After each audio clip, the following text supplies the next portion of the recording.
여러분들이 이렇게 주일 오후 시간에 가장 피곤하실 시간인데 이렇게 3주 연속해서 이런 귀한 시간을 가지신다는 걸 듣고 정말 많이 존경하고, 그래서 이 시간 여러분들이 모여서 함께 생각하는 이 시간이 좋은 시간이면 좋겠다, 열매 맺는 시간이면 좋겠다라는 기도가 있습니다. 제가 저를 잘 모르시는 분들한테 가서 설교하거나 강의하거나 이럴 때 하나님의 은혜 작사가입니다라는 소개를 은근 좋아합니다. 그 이유는 아직 PPT 안 움직이셔도 되고요. 그래도 제가 하나님의 은혜 작사가입니다 하면 한 50점을 일단 먹고 들어가는 것 같아서 이상한 사람은 아니겠구나라는 그런 어떤 sense of security를 드리는 것 같아서 제가 감사하는 마음이 있습니다. 그 배경을 잠깐 말씀드리면, 목사님께서 잘 소개해 주셨는데 저는 2000년부터 2005년까지 여러분들 잘 아시는지 모르겠지만 중앙아시아에 카자흐스탄이라는 땅이 있습니다. 굉장히 넓은 땅인데요.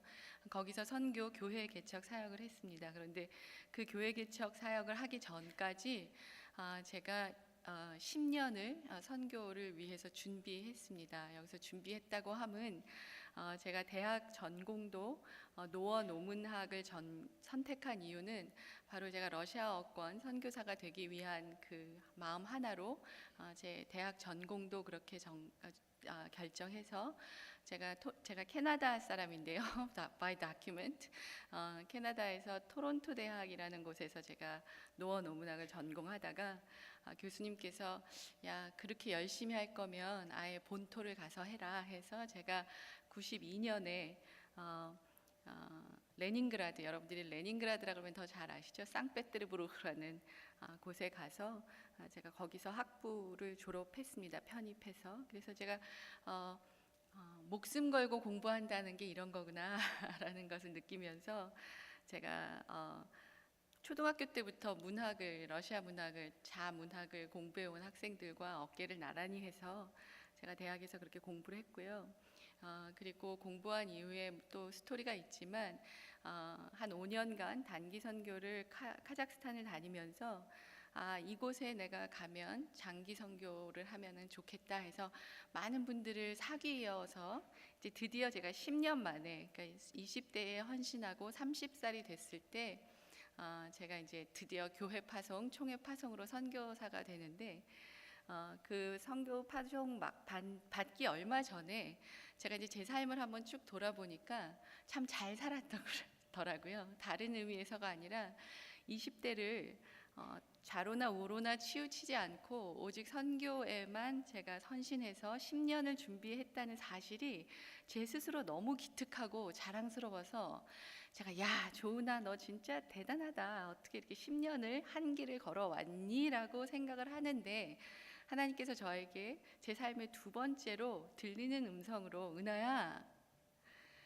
네가 나한테 헌신할 수 있는 것도 다 너에게 베푸는 나의 은혜다. 하나님이 그렇게 말씀하셨어요. 그래서 제가 일기 쓰는 버릇이 있는데요. 제가 일기장을 펴놓고 엉엉 울면서 하나님한테 이렇게 고백한 것입니다. 나를 지으시니가 하나님, 나를 부르시니가 하나님, 나를 보내신 이 도 하나님, 나의 나된 것은 다 하나님 은혜라. 나의 달려갈 길 다 가도록, 나의 마지막 호흡 다 하도록 나로 그 십자가 품게 하시니 나의 나된 것은 다 하나님 은혜라. 한량없는 은혜, 갚을 길이 도저히 없는 은혜, 내 삶을 애워싸는 하나님 은혜. 나 주저함 없이 그 땅을 밟음도 카자흐스탄이었습니다. 나 주저함 없이 카자흐스탄을 밟음도 나를 이끄시는 하나님의 은혜. 그래서 제가 그 고백을 하나님께 드리고 이제 선교를 떠났죠. 그 정도 고백을 드렸으면 선교를 잘 해야 됐을 텐데 하나님의 은혜라고, 내가 이렇게 지음받은 것도 하나님의 은혜고, 내가 부름받은 것도 하나님의 은혜고, 보냄받은 것도 하나님의 은혜라는 그런 고백이 있었는데 그 고백이 제 삶에 온전히 젖어들 때까지는 상당한 시간이 걸린 것 같습니다. 여러분들도 그런 경험 없으신가요? 내가 입술로 어떤 고백을 하고 내가 인지적으로 무엇인가를 굉장히 잘 이해하지만 그것이 삶으로 온전히 녹아내리기까지는 상당한 거리가 있다라는 생각을 했습니다. 그래서 제가 5년이라는 세월을 교회 개척을 하고 교회 사역을 했는데 저희 남편이 간으로 쓰러졌습니다. 그래서 교회 헌당까지 조그마한 예배당을 만들고 저희들이 그야말로 저희 모든 교인들이 맨손으로 벽돌 하나하나를 쌓아서 올려서 예배당을 예쁘게 짓고 그리고 헌당 예배를 드렸는데 바로 남편이 쓰러졌습니다. 그래서 간이 너무 안 좋아서 결국은 이제 갑자기 계획했던 거와 상관없이 너무 일찍 10년을 준비해서 선교를 떠났는데 달랑 5년 하고 이제 후퇴하는 상황이 벌어졌습니다. 그랬을 때 제가 하나님한테 너무 속상해서 많이 이 말 좀 안 좋은 말이라고 들었는데 많이 땡깡을 부렸습니다. 그러면서 제가 얼마나 미성숙했던지 저희 남편한테 당신 혼자 집으로 가라.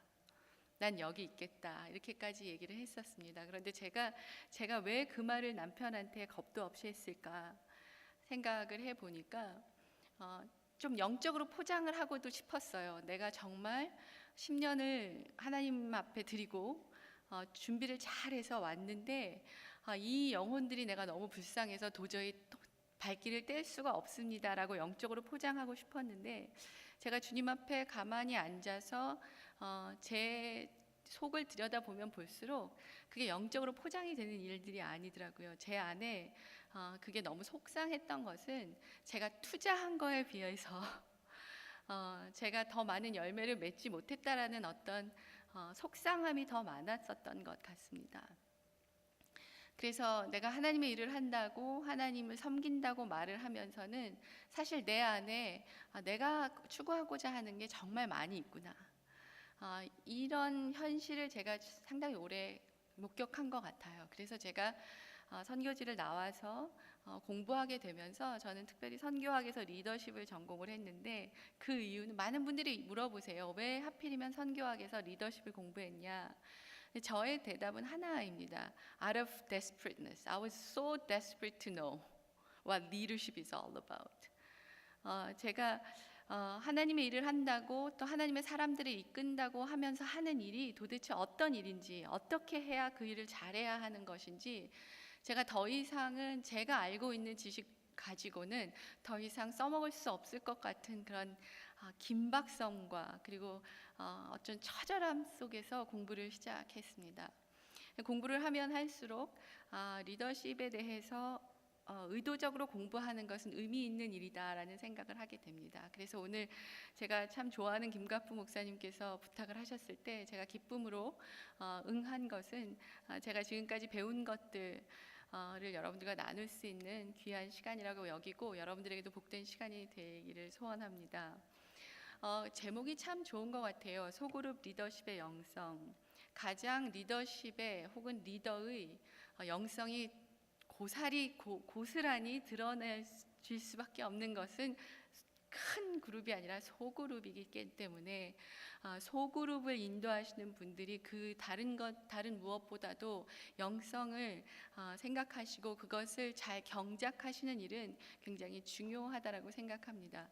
앞에 부분은 약간 좀 딱딱할 수도 있는데 여러분들이 저와 함께 호흡을 맞춰서 잘 따라와 주시면 좋겠습니다. 제가 어디를 포인트하면 좋을까요?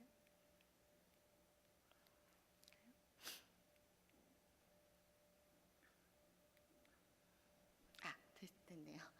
여러분들 이 그림 한번 보신 적 있으십니까? 이 그림 속에서 뭘 보십니까? 혹시 뒤로 갔네요. 이 그림을 보시면 좀 더 도움이 되십니까? 예쁜 여인이 보이십니까? 좀 흉악스러운 할머니가 보이십니까? 아무것도 안 보이십니까 혹시? 두 얼굴이 보이십니까 여러분? 네. 한 가지 그림을 통해서도 우리는 두 가지를 이미지를 볼 수 있지요. 자, 누가 맞습니까?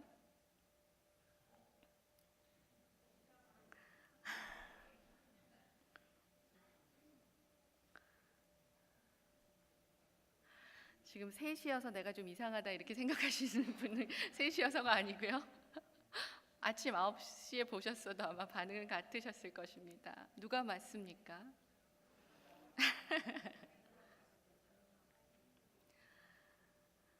제가 여러분들에게 세계 지도를 몇 개 보여드리겠습니다. 어떤 세계 지도가 맞습니까?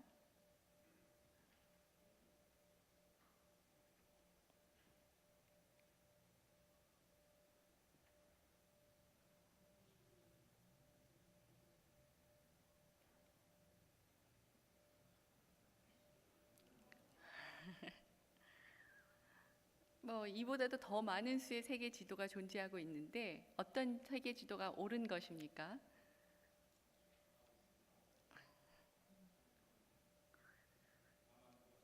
네. 그럼 무엇이 그 차이점을 가져오는 것일까요? 보세요. 관점입니다. 리더십에 있어서 가장 중요한 것들 중에 하나가 관점입니다. 그래서 혹자는 리더와 추종자의 차이는 관점에 있다.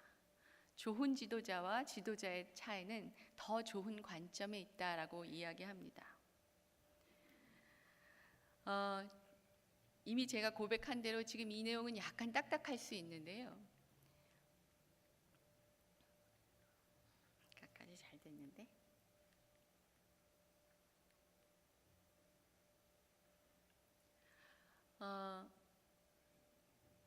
조직을 이해하는 네 가지 틀을 소개한 학자들이 있습니다. 보먼 앤 딜이라는 사람이 있는데요.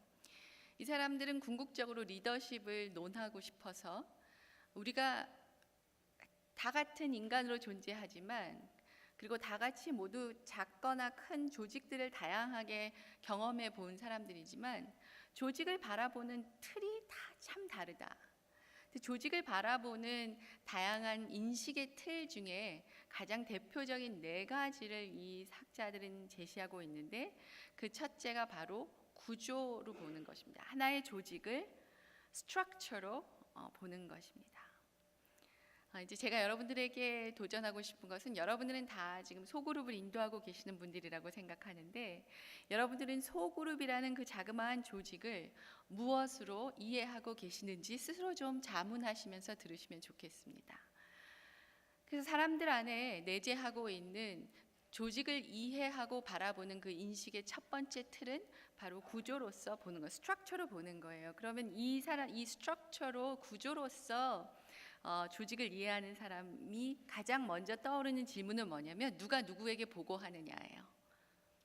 누가 누구에게 보고하고 그 보고의 모양은 일방적이냐 쌍방적이냐 아니면 다방적이냐 이것을 가지고 이제 조직을 이해하는 사람들이 있는가 하면 또 다른 한편으로는 사람들, 인적 자원으로 휴먼 리소스로 조직을 이해하는 사람들이 있습니다. 특별히 휴먼 리소스로 사람들로 조직을 이해하는 사람들은 구조로서 조직을 이해하는 사람들이 어떤 이미 정해져 있는 역할에 그 역할을 가장 잘 담당하기 위해서 사람들을 거기다 끼워 맞추는 생각이 있는 거에 반해서 사람들 중심으로 인적 자원으로서의 구조를 이해하시는 사람들은 사람을 키우기 위해서 그 사람에게 맞는 역할을 제시하는 그것으로 조직의 성공률을 가늠합니다. 여러분들 이해가 되십니까? 지그시 눈을 감으시고 묵상 가운데 들어가신 분들은 계속 묵상 가운데 있으시지만 제가 가끔씩 옆에 분하고 이야기해 보십시오라는 주문을 좀 드려도 되겠습니까? 그럼 이제 제가 여러분들이 이렇게 얘기를 들으시고 옆에 분들이랑 자유롭게 얘기를 나누시면 좋겠습니다. 또 세 번째는 정치적인 어떠한 엔터티로 조직을 바라보는 것입니다.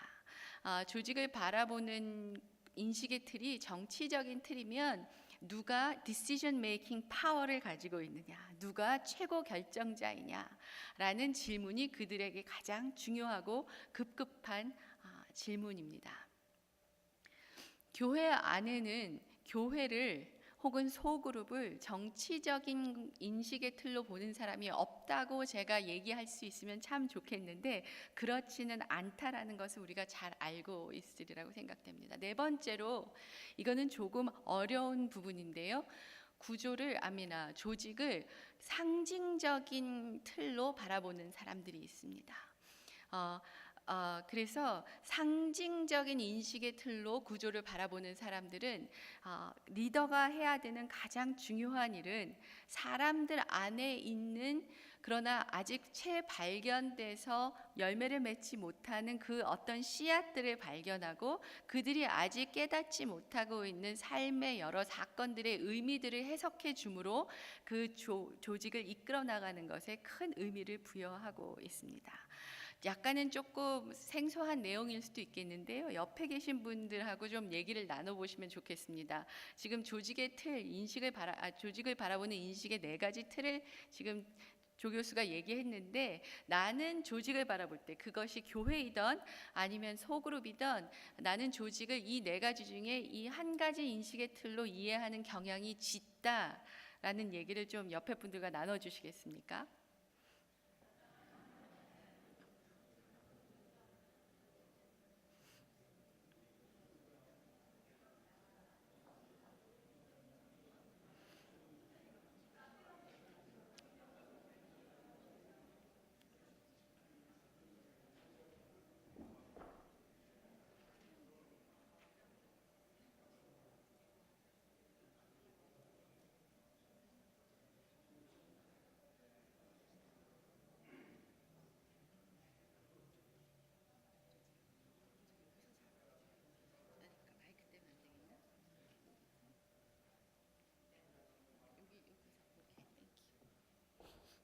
벌써 나누셨습니까?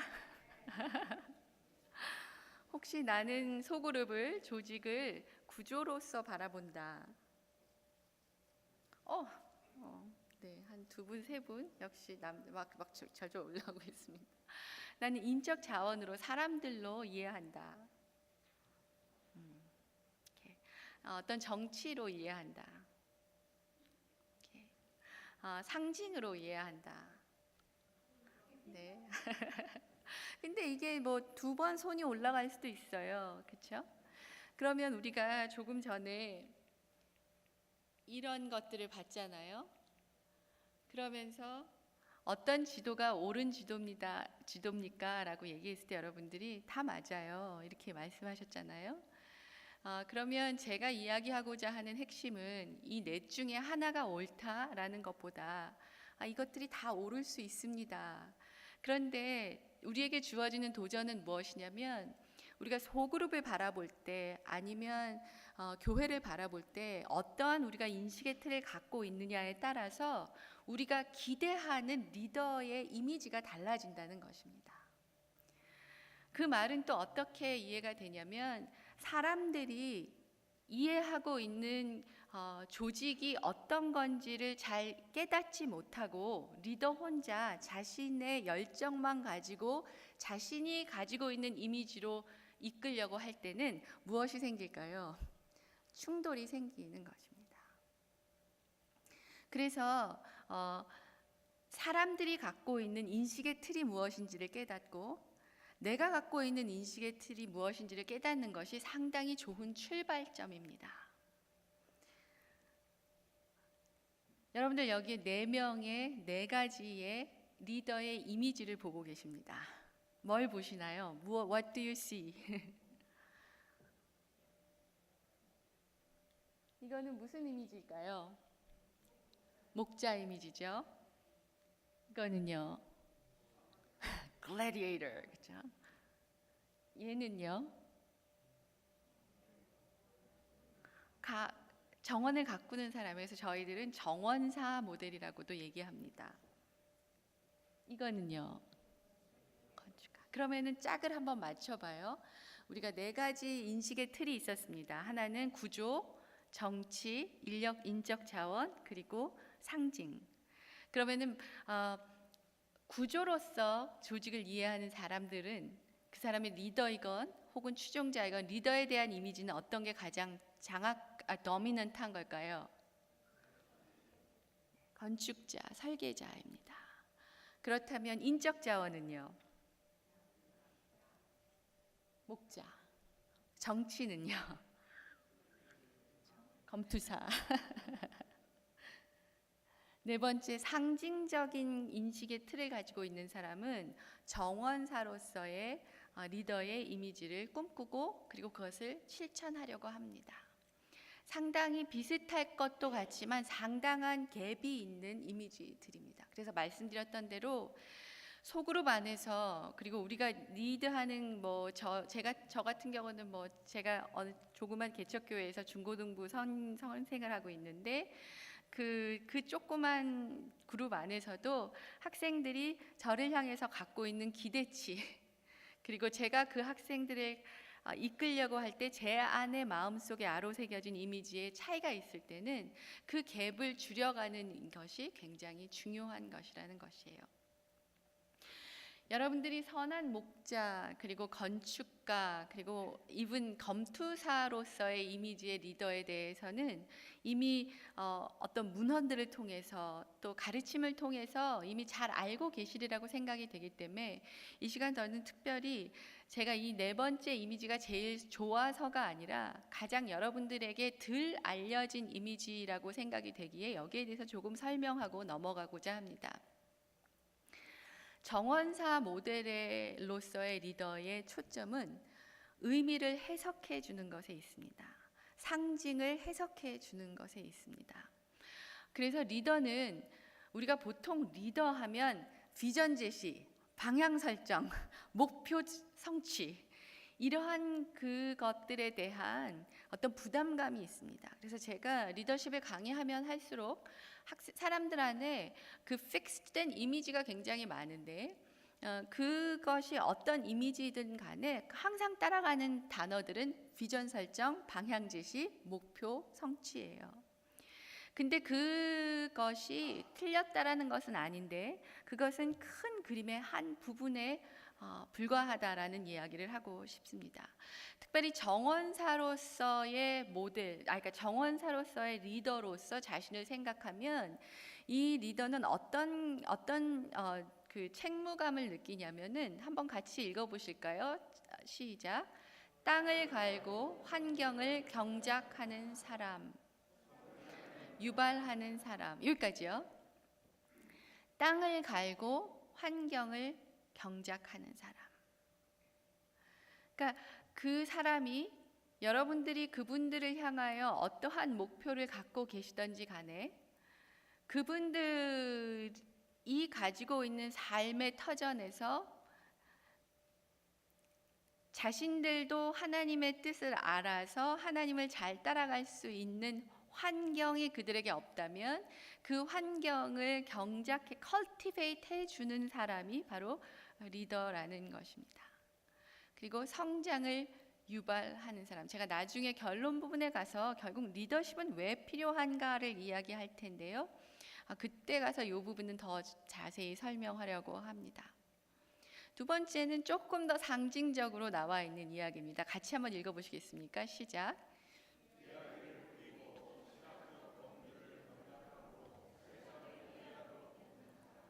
여러분들 이 만남의 교회에서는 소그룹에서 어떤 일들이 이루어지는지 잘은 모르겠습니다. 그런데 소그룹에서 우리가 놓치지 않아야 하는 상당히 중요한 일은 저의 제한된 이해로 이해하자면 그들이 들어야 하는 그들의 삶의 이야기를 품고 있는 더 큰 이야기들을 여러분들이 나눠주시고 그리고 그 더 큰 이야기 안에 비추어 볼 때 그들이 아직 보지 못하고 있었던 관점들을 여러분들이 제공해 주심으로써 세상을 바라보고 자신을 바라보고 하나님을 바라보는 그 이해를 도와주는 사람으로서 소그룹 리더가 필요한 게 아닌가 이런 생각을 하게 됩니다. 그런데 이야기를 듣다 보면 사람들의 이야기를 듣다 보면 잘못된 이야기의 해석들이 깊이 뿌리 내려 있는 것을 볼 수 있습니다. 저는 오늘 주일 설교 제가 예배 가운데 제가 들었던 설교가 베드로와 예수님의 이야기였어요. 여러분들 예수님이 제자들 이렇게 막 엄청난 기적들을 많이 행하시고 그 다음에 이제 제자들과 좀 더 오붓한 시간을 가지시게 됩니다. 그때 예수님이 제자들에게 이런 질문을 던지죠. 사람들이 날 뭐라 하느냐? 이렇게 물어봅니다. Who do people say I am? 그러니까 제자들이 세례 요한이요, 뭐 엘리사요, 이렇게 사람들이 이야기하더이다 이렇게 얘기해요. 근데 그 다음에 예수님이 베드로 제자들에게 그 다음 질문을 던지십니다. 무엇이었습니까? 너는 나를 누구라 하느냐? 그랬더니 베드로가 무엇이라고 얘기합니까? 당신은 메시아십니다 이렇게 얘기해요. 근데 그 메시아십니다라는 말을 듣고 예수님 되게 좋아하세요. 그러면서 예수님이 이야기하시면서 메시아의 job description이 무엇인지 설명하십니다. 말씀을 기억하십니까? 나는 고난을 받아야 될 것이고, 나는 버림을 받게 될 것이고, 나는 십자가에 못 박힐 것이고, 그리고 나는 부활할 것이다 라고 메시아의 job description을 쭉 나열합니다. 그랬더니 베드로가 어떻게 반응합니까? 맞습니다입니까? 절대 안 됩니다. 지금 무슨 일이 일어나고 있는 것입니까? 이스라엘 백성들이 제자들을 포함해서 너무나도 긴 시간 메시아를 기다려왔습니다. 그러는 기간 동안 그들 안에 메시아의 job description이 그들 안에 굉장히 깊이 뿌리 박힌 것입니다. 아마도 여러분들 그 검투사 글래디에이터 같은 엘리야가 정말 확 쓸어버리는 그런 것처럼 그러한 영웅적인 메시아를 제자들은 그리고 있었던 것 같습니다. 그러니까 부딪힌 거예요. 자기가 생각했던 메시아의 job description과 예수님이 말씀하시는 게 너무 다르니까 베드로가 갑자기 아니 됩니다. 장군. 사극을 너무 많이 봤습니다. 그러니까 예수님이 사탄아 내 뒤로 물러가라. 결국은 우리 안에도 우리가 하나님을 바라보고 우리가 가지고 있는 하나님에 대한 job description, 하나님은 이런 일을 하셔야 하는 분이라고 생각하는 것과 하나님이 정말 하나님 되심은 약간의 갭이 있으리라고 생각합니다. 그것이 우리 인생의 광야 가운데 우리가 대면해야 되고 우리가 그것으로 많은 시간을 분투하며 노력하는 것이 아닌가라는 생각도 해봅니다. 소그룹 안에 여러분들이 모이신 분들의 이야기를 듣다 보면 상당히 잘못된 해석들이 깊게 뿌리내린 것을 여러분들이 목격하실 때가 있을 것입니다. 그때 여러분들이 정원사로서의 리더십을 발휘하셔야 되는데 그 순간 여러분들이 잘못된, 그러나 너무 오랫동안 그들의 삶 가운데 깊이 뿌리내린 그 해석의 뿌리를 뽑으셔야 합니다. 그리고 새로운 해석을 다시 소개해드려야 하는 것입니다.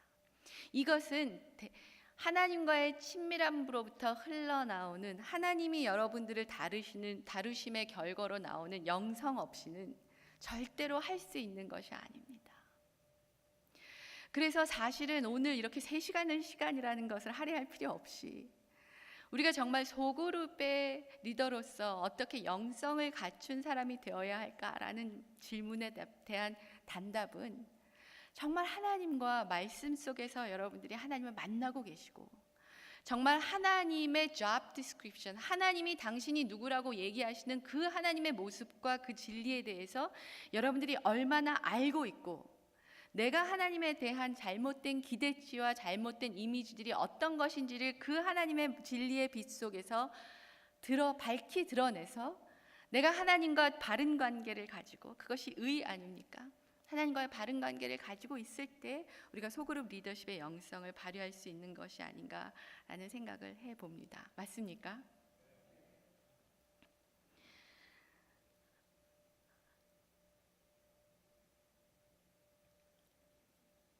저희 플러 교수 중에 코모드라는 교수님 역시도 리더십을 가르치십니다. 저는 선교학부에서 리더십을 가르치고요. 이분은 신학부에서 리더십을 가르치시는데요. 이분 역시도 크리스찬 리더십 모델에서는 목자와 건축가와 정원사 모델이 있다라고 말씀하시면서 아까 우리가 이야기했듯이 이 셋 중에 하나만이 옳은 것이 아니라 그 상황에 따라서 그리고 사람들의 필요에 따라서 리더는 그 모습들을 바꿔갈 수 있어야 한다라는 것이에요. 말은 쉽지만 상당히 힘든 것입니다.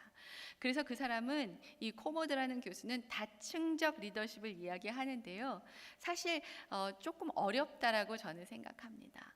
이 다층적 리더십, 때로는 목자가 되고 때로는 건축가가 되고 때로는 정원사가 되고, 이 도전 앞에 우리가 겸손히 반응하는 것은 좋지만 자칫 잘못하면 우리가 슈퍼맨, 슈퍼워먼으로서의 리더십을 발휘할 수 있기 때문에 우리가 이 이야기를 나눌 때 상당히 조심할 필요가 있다라고 생각합니다. 그러면 여러분들에게 다시 옆에 사람한테 얘기할 수 있는 시간을 좀 드릴게요.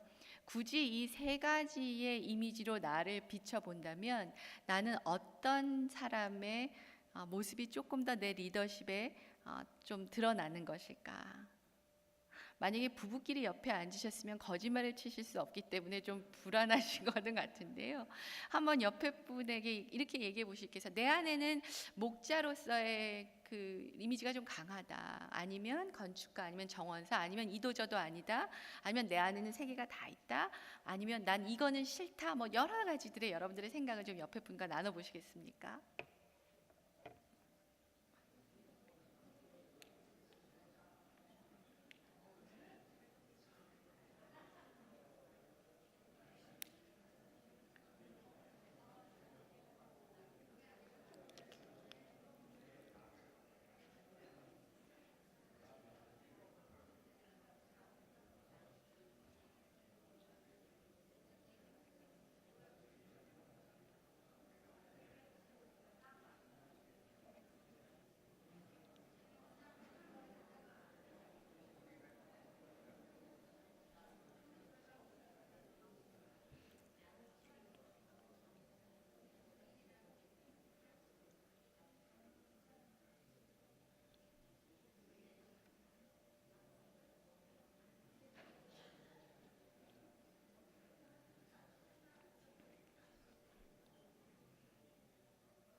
제가 학교에서 이렇게 강의하거나 아니면 뭐 세미나 할 때 보면 여러분들보다 한 10배는 더 길게 나누시는데 그래서 이제 저는 보통 학생들을 가르칠 때 이제 갑자기 목소리가 커질 때가 있습니다. 디스커션 할 때. 그러면 그때는 딴 얘기를 시작했다더니 사인입니다. 뭐 조금 스물스물 얘기를 하다가 갑자기 목소리가 막 커지고 막 열정적이 되면, 야, 너 오늘 뭐 먹고 왔니? 뭐 밥 먹고 막 이런 얘기를 할 때는 좀 더 목소리가 커지는 거를 보는데요. 여러분들은 왜 여러분들 상당히 짧은 시간 얘기하신 것 같은데요. 다시 한번 그러면 아까와 비슷한 질문이긴 합니다. 그런데 다시 한번 좀 질문을 던져볼게요. 나는 목자로서의 리더십이 좀 강하다. 굳이 선택하자면 솔직하십니다. 나는 건축가가 좀 강하다. 나는 정원사가 좀 있는 것 같다. 좋습니다. 여기서 담임 목사님은 어떤 분일까요? 물어보는 그런 무식한 질문은 던지지 않겠습니다. 그런데 굉장히 호기심이 있어서 목사님 그 여쭤봐도 되겠습니까? 목사님은 이 세 가지 중에 어떤 게 좀 더 강하신 것 같습니까? 하나를 얘기하죠, 목자. 멀타에도 있는 것 같다. 네, 네. 저는 요새 들어서 좀 의도적인 노력을 하고 있는 건 약간 정원사 모델을 좀 하려고 하고 있어요. 아무래도 학교라는 세팅에 있다 보니까요. 이것들을 할 수 있는 조금 더 쉬운 환경이 있는 것 같기도 하고요. 그러나 또 꼭 그렇지만은 않지만 좀 노력을 하고 있습니다. 제가 이제 조그만 개척교회에서 고등학생들 이제 말씀을 하는 뭐 프리칭을 맡은 사람으로 있는데, 제가 그 학생들과 한 20여 명 되는 학생들과 제가 설교하지 않습니다. 주일 예배 때 설교하는 대신에, 여러분들 혹시 렉시오 디비나라는 프랙티스를 들어보셨는지 모르겠는데요. 렉시오 디비나라는 거는 어떤 문헌적인 번역은 홀리 리딩, 거룩한 읽기 이렇게 돼 있어서 그냥 성경의 한 구절을 같이 반복해서 읽고 반복해서 들으면서 그 성경 본문 안에 어떤 단어들이 내 마음을 치는지, 어떤 이미지들이 내 마음에 새겨지는지를 계속해서 물으면서 그걸 발견하고, 왜 그 이미지나 그 단어들이 지금 오늘 나에게 이렇게 들리는지에 대해서 함께 얘기를 나누는 시간입니다. 근데 학생들이 처음엔 싫어했어요. 좀 힘들어했어요. 그런데 한 2달, 3달 지나니까 학생들이 굉장히 자유롭게 그 말씀 속에서 하나님의 음성들을 찾아가는 것을 발견하게 됐습니다. 참 재미있는 거는 몇 주 전에 시편 23편을 같이 읽었는데요.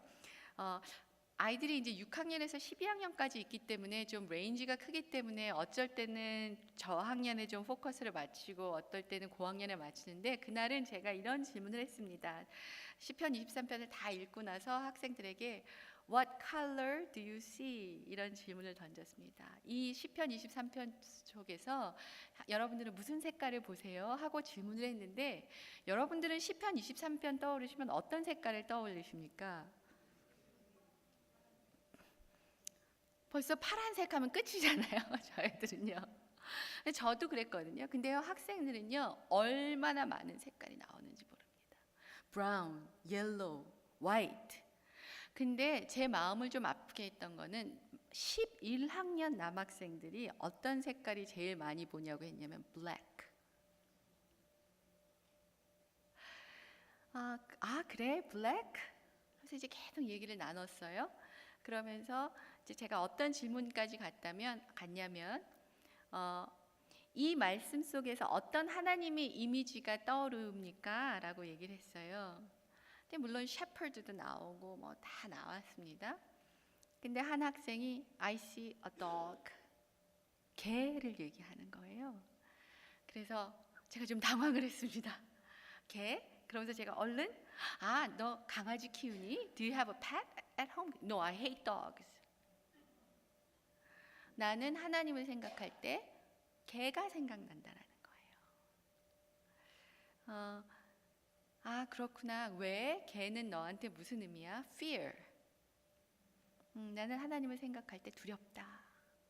근데 그게 그 아이의만의 얘기는 아니었다라는 얘기를 생각을 하게 됐어요. 많은 학생들이 하나님에 대해서 그렇게 생각하고 있구나. 그래서 이제 그 다음 주에는 제가 갖고 있는 하나님의 이미지를 조금 더 드러낼 수 있는 또 그 말씀으로 이렇게 계속 말씀을 묵상하고 같이 예배를 드렸습니다. 제가 말하고 싶은 것은 사람들 안에 잘못된 해석들 혹은 약간의 수정이 필요한 해석들이 무엇인지 우리가 잘 들어야 하고, 그것들을 하나님의 뜻에 비추어서 잘 경작해주고 새로운 해석들을 좀 뿌려주는 그 역할, 굉장히 힘든 거지만 상당히 가능한 일이고 상당히 귀한 일이라는 생각을 합니다.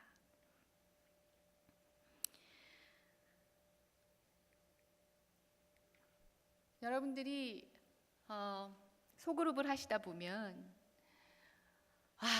저 사람은 변해야 되는데 이런 생각을 가지실 때가 되게 많으실 것입니다. 맞죠?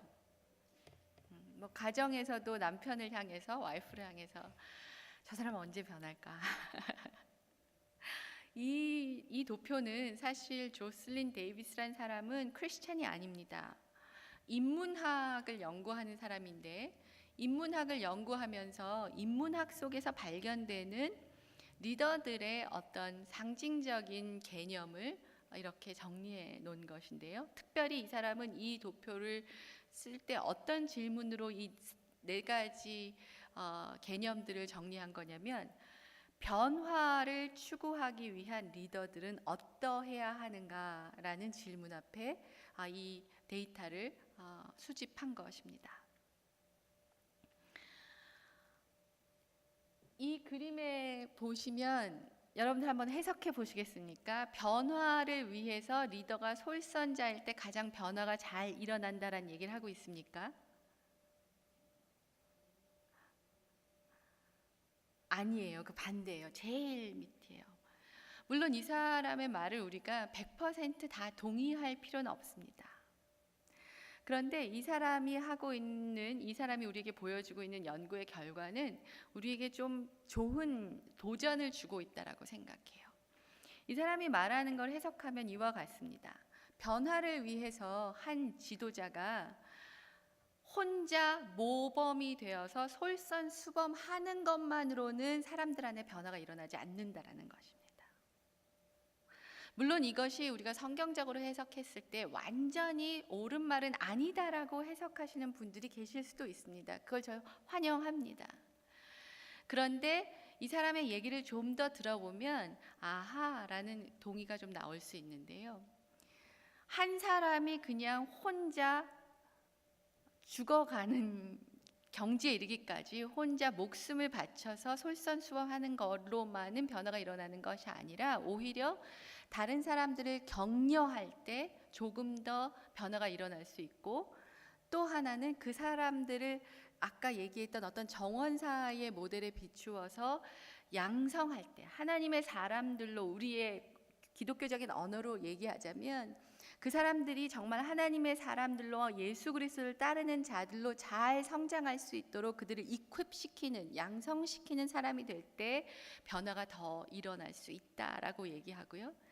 그런데 놀라운 사실은 네 번째입니다. 네 번째, 변화를 일으키기에 가장 좋은 지도자의 어떤 요소가 있다면 그것은 원동력으로 남고 실제적으로는 사라지는 것이다 라고 이야기해요. 저는 이것이 주는, 우리 그리스도인들에게 주는 하나의 통찰력이 있다라고 생각합니다. 우리가 물론 저도 리더십을 처음 배울 때 제가 존경하는 저희 MA 때 제가 리더십을 처음 배울 때 우리 교수님께서 뭐라고 말씀하셨냐면 영향을 줄 수 있는 가장 좋은 방법은 너의 삶으로 보여주는 것이다. 이제 그 말은 제가 완전히 동의합니다. 그런데 내가 모델을 보여주는 사람으로서 1부터 100까지 내가 없으면 그들이 하나님을 볼 수 없을 만큼의 존재로 계속 그 자리를 차지하고 있다면 그것은 문제라는 것이죠. 그래서 궁극적으로는 내가 없어도 그들이 동의하고 헌신한 일을 계속 할 수 있도록 만들고 나는 그 자리에 없는 것이 변화를 일으키는 가장 좋은 방법이라는 것입니다. 저는 리더십에서 가장 위험하다고 생각하는 것이 파워라고 생각하고요. 여러분들도 아마 그런 생각을 많이 하신 분들이 계실 것입니다. 근데 이 파워 자체로만 악하다라고는 할 수 없는데 왜 그렇게 골칫거리인 리더십 안에서의 이슈가 되는 거냐면, 파워를 사람들이 무엇을 위해서 쓰냐면 컨트롤하기 위해서 쓰는 것에 문제가 있습니다. 그래서 가장 쉬운 리더십의 방법은, 그러나 가장 결과가 좋지 않은 리더십의 방법은 command and control입니다. 명령하고 조정하는 것입니다. 그런 면에서 비추어 볼 때 원동력이 되어서 자기는 자리를 내어주는 것은 어쩌면 예수님께서 우리에게 보여주셨던 리더십의 모델일 수도 있겠고, 그리고 우리가 잊고 있었지만 조금 더 회복해야 하는 리더의 어떤 모습이 아닐까라는 생각을 합니다. 방향을 제시하고 비전을 제시하고 목표를 성취하기 위해서 사람들을 계속 다그치는 것이 아니라 그 솔선수범함으로 격려함으로 양성했던 그 사람이 어느 시점에서는 그들 스스로 그 일을 감당할 수 있도록 자리를 비워주는 것이 굉장히 중요하다라고 생각하는 것입니다. 제가 이 얘기를 마치고 저희 한 5분 정도, 10분 정도 쉬겠는데요. 제가 말씀을 시작하면서 이런 말씀을 드렸죠. 제가 선교지 간 지 5년 만에 이제 남편이 간으로 지금은 굉장히 건강합니다. 거의 정상인 수치가 돼 있어요. 물론 약은 계속 먹지만요.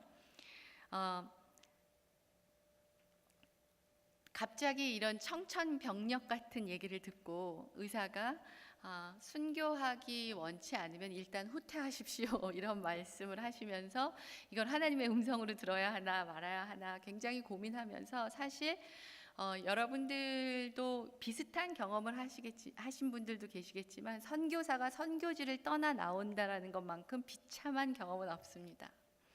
그것도 내가 계획하지 않았던 시점에 타의로 인해서 어떤 외부적인 요소로 인해서 선교지를 떠나야 한다는 것은 나의 온전한 정체성이 송구리째 흔들리는 그런 상황이에요. 그래서 굉장히 고민했습니다. 근데 제가 어렸을 때부터 제가 참 좋아하는 크리스천 라이터가 있습니다. 어떤 분들은 그분을 좀 싫어하시는 분들도 계시지만 헨리 나우엔이라는 분이 계세요. 돌아가셨죠. 근데 제가 그분의 책을 카자흐스탄에 갈 때 이렇게 소책자들이 많기 때문에 그걸 가져가서 제가 힘들 때마다 그걸 읽었는데요. 거기서 헨리 나우엔이 무엇을 얘기하냐면 너의 앱센스가 하나님의 프레젠스를 가져오도록 하는 사람이 되어라 이런 얘기를 해요. 그러면서 좀 비약일 수도 있겠지만 예수님께서 보좌로 올라가심으로 제자들은 상심할 수 있는 예수님의 앱센스를 경험했지만 그러나 예수님의 앱센스를 대신할 수 있는 The presence of the Holy Spirit이 왔기 때문에 제자들은 상당히 복을 누렸다 이런 얘기를 하는데 저는 그 당시에 저에게 들리는 하나님의 음성 같았습니다. 물론 그 음성을 듣고 제가 기쁨으로 그것을 나오지는 못했어요. 아까도 말씀드렸지만 상당한 씨름이 있었지만 내가 여기서 뼈를 묻는 것만이 내가 성공적인 선교를 하는 것은 아닐 수도 있겠다라는 생각을 하게 된 첫 번째 제 삶의 계기였습니다. 그래서 저에게는 이 원동력이 되어서 사라지는 리더십을 받아들이는 그 폭이 조금 더 줄어들었었던 것 같아요. 그래서 저것이 옳다. 그리고 그러한 제 안의 가치관이 형성되기까지는 저희 아버지의 영향력도 있었던 것 같아요. 저희 아버지도 목회를 하셨고 저희 할아버지는 황해도 송화에서 순교하셨는데요. 6.25 때. 저희 아버지가 제가 어렸을 때부터 왜 그러셨는지는 모르겠는데 저한테 이런 이야기들을 참 많이 해주셨어요. 그 첫째가 뭐냐면 은하야 너는 대학에서 꼭 순수학문을 해라. 순수학문을 해서 꼭 직업교육은 나중에 필요하면 받고 순수학문을 해라. 그 말씀을 제가 항상 귀 따갑게 들었던 게 하나 있고 하나는 은하야 네가 어디에 있다가 그 곳을 떠나야 했을 때 너가 떠나고 나서 그곳이 더 잘 되면 너가 참 좋은 일을 한 것이라는 증거야. 이런 얘기를 하셨던 적이 많습니다. 그래서 어렸을 때는 그 이야기의 뜻을 잘 이해 못했는데 지금은 제가 리더십을 공부하면서 우리 아버지가 나에게 가르쳐 주셨던 나에게 심겨주셨던 그 해석이 맞구나라는 생각을 합니다. 내가 왜 우리 화장실 가면 그런 얘기 많이 붙어 있지 않습니까? 당신이 떠난 자리가 뭐 예쁘면 아름답다 뭐 말은. 그런데 이게 리더십에도 제가 이제 엑츠라는 한국 학교에서 교수 사역을 하다가 왔는데 그런 인간의 안 좋은 생각들이 우리 안에 항상 꿈틀꿈틀거리더라고요. 야, 조은아가 이 엑츠 선교학 교수를 그만두고 가면 이 선교학이 좀 흔들려야지 내가 좀 좋았던 교수로 생각나지 않을까라는 생각이 순간순간 스쳐가는 것을 제가 정말 경험했어요. 그러면서 아직 멀었구나. 그런데 우리가 지금 소그룹이 되었던 무엇이 되었던 우리가 리더의 자리에 있을 때 사람들이 나로 인해서만 무엇을 누릴 수 있는 그러한 존재로 자기매김하려고 하는 유혹과 우리가 항상 싸워야 한다라는 생각을 여러분들이 꼭 가지셨으면 좋겠습니다. 그래서 여러분들이 A라는 소그룹에서 B라는 소그룹, 지금 여기 시스템이 어떻게 됐는지 몰라서 용서하시고 들으십지만 A라는 데서 뭐 B로 가든지 아니면 A라는 소그룹에서 조금 쉬든지 할 때에 내가 소그룹의 리더 자리를 내려놨을 때 거기가 더 잘 되면 여러분들이 정말 잘 섬기셨다라는 하나의 사인이라고 생각하시면 좋겠습니다. 여기까지 하고 저희 한 10분 쉬고 가겠습니다.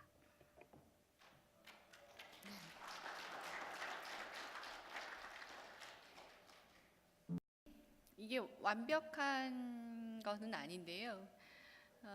이제 여러분들에게 혹시 도움이 되실까 해서 좀 정리해 본 건데, 이제 저희들이 리더십의 어떤 학문의 학문적 연구 그 에리아로 봤을 때,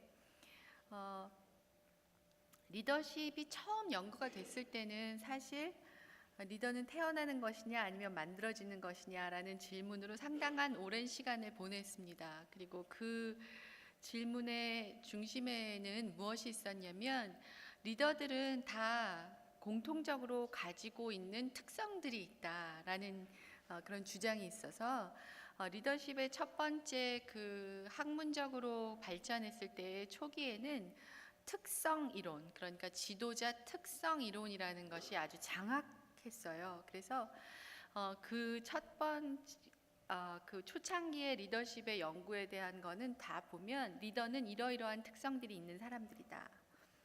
근데 그 특성을 그러면 가지고 태어나는 거냐 아니면 환경이 그러한 특성을 만드는 것이냐 뭐 이런 얘기가 나오다가 그 이론이 약간 사그라들기 시작했어요. 왜냐하면 그렇게 보편적인 특성들을 만드는 거는 무리다.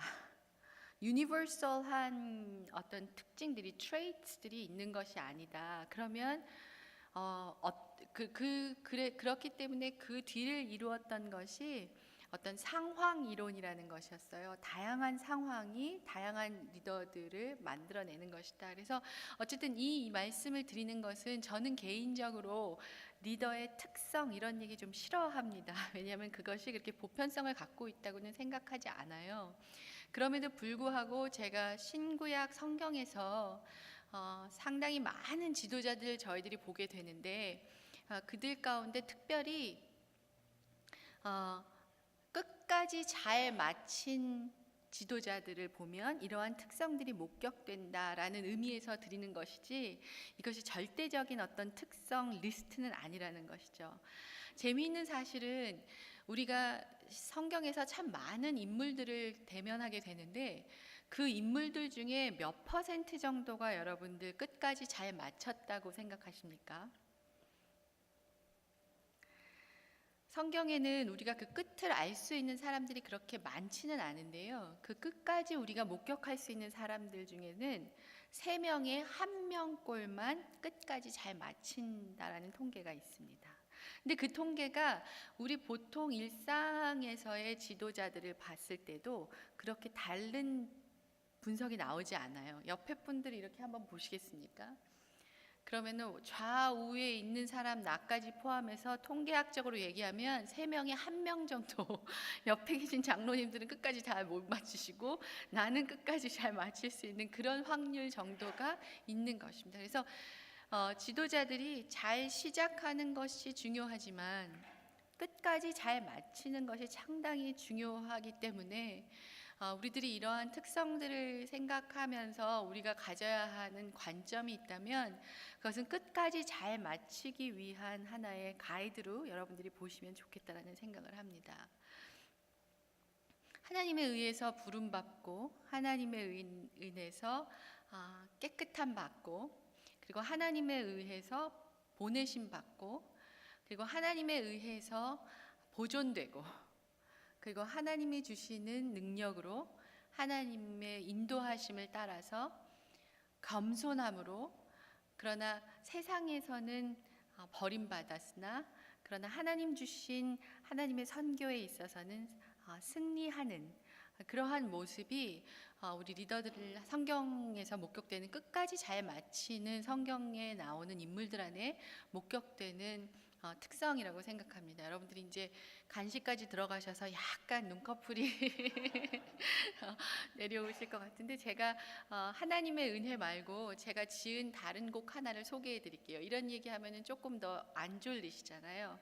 근데 이 얘기를 드리는 이유는 제가 얼마 전에 제가 사실 지난주에 제가 일주일 집중 강의가 다른 학교에서 있었어요. 그래서 굉장히 피곤해가지고 오늘도 교회 갔다 와서 잠깐 잤다가 갑자기 일어나서 나오면서 차고에 이 사이드 미러를 푹 박고 제가 약간 이게 좀 어리버리하게 왔는데, 어쨌든 제가 요번에 그 강의를 이제 준비하면서 제가 느꼈던 게, 하나님이 내가 깨닫지 못할 때도 나에게 리더십이라는 걸 가르쳐주고 계셨구나라고 생각했던 게 하나 있어요. 근데 그게 뭐냐면, 여러분들 모세 잘 아시잖아요. 모세가 시내산에서 십계명을 받으러 올라갔는데 모세가 내려오는 게 더디자 백성들이 무슨 일을 하죠? 금송아지를 만들잖아요. 그러면서 이제 아론을 내세워서 금송아지를 만들고, 이 광경을 목격한 모세가 굉장히 이제 흥분하고 뭐 이렇게 조금 시간이 지난 다음에 하나님께서 이렇게 모세에게 명령하세요. 자, 이 백성들을 데리고 약속의 땅으로 가라. 그러니까 모세가 좀 화가 났던 것 같아요. 화가 나서 어떻게 이런 백성들을 나보고 데리고 가라 그러시면서 나랑 같이 갈 사람 하나 붙여주시지 않습니까? 이렇게 모세가 불평해요. 그랬더니 하나님이 뭐라 그러셨는지 여러분들 기억하세요? 출애굽기 39장인가 뭐 좀 뒤로 가면 되는데요. 하나님이 뭐라 그러시냐면, 내가 친히 함께 가겠다라고 말씀하세요.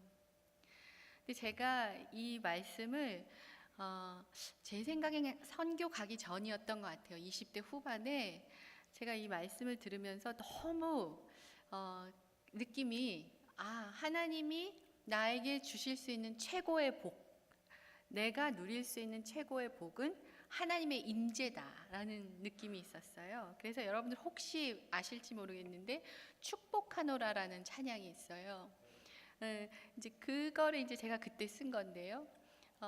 그때 그 가사가 이래요. 나의 은총을 입으니여 너를 아노라, 너의 이름을 내가 아노라. 나의 사랑을 아느니여 함께 가노라, 내가 친히 함께 가노라. 내가 너로 편케하며 나의 모든 선함으로 너의 앞을 지키며 나의 이름으로 너를 지키리라. 나의 은총을 입으니여 나의 사랑을 아느니여 내가 너를 축복하노라.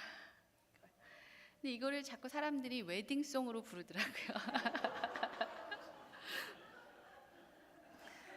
그래서 뭐 그게 제 의도가 아니고요, 뭐 이럴 수도 없고, 저가 누군지도 사람들이 잘 모르고. 그런데 이제 제가 요번에 이제 특별히 지난주에 제가 이제 리더십을 강의하면서는 모세의 리더십을 제가 좀 더 깊이 연구해서 그 얘기를 많이 나눴어요.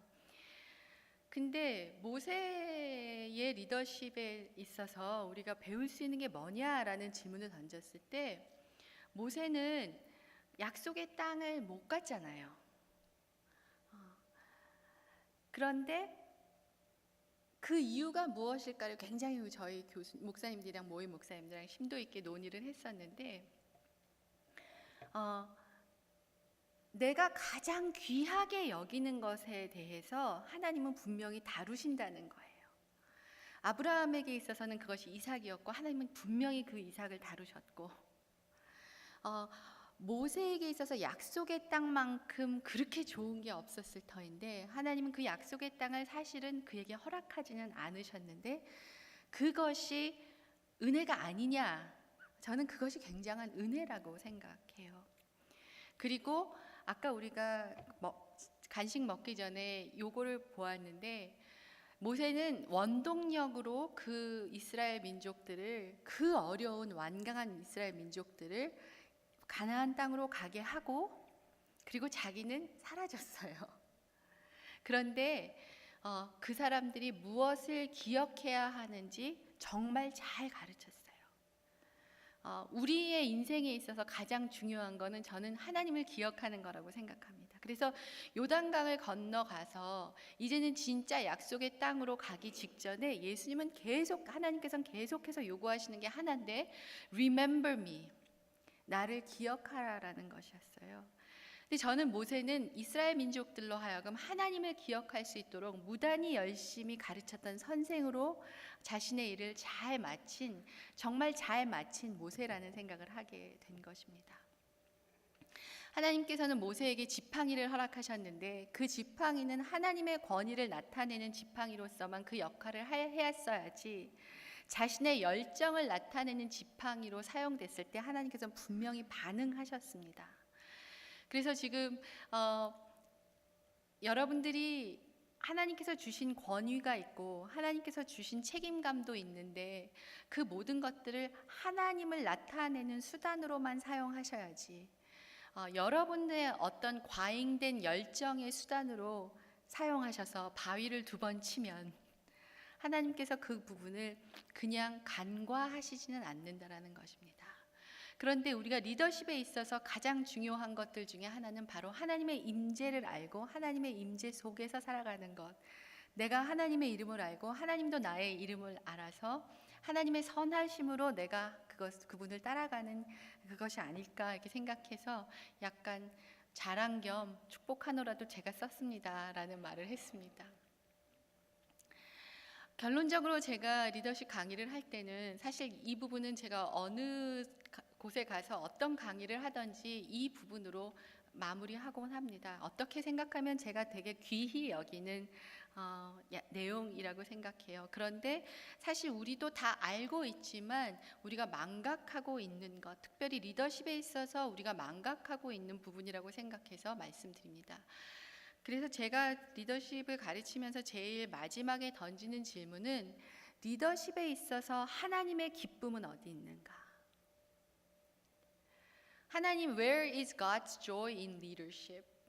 여러분들 뭐라고 생각하십니까? 하나님께서 우리에게 리더의 자리에 있게 하시고 우리를 신뢰하셔서 하나님의 귀한 백성들을 우리의 케어 밑에 놔두시는 하나님의 그 기쁨은 과연 어디에 있다라고 생각하십니까?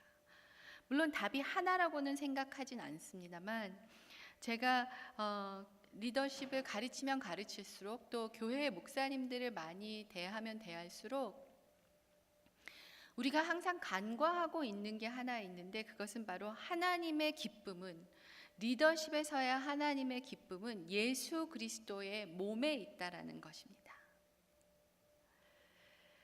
하나님의 기쁨은 사랑 안에서 각 지체가 각자의 일을 하는 성장하는 예수 그리스도의 몸에 있습니다. 여러분들 괜찮으시면 좀 절 따라해 주시겠습니까? 하나님의 기쁨은 사랑 안에서 각 지체가 각자의 일을 하는 성장하는 예수 그리스도의 몸에 있다.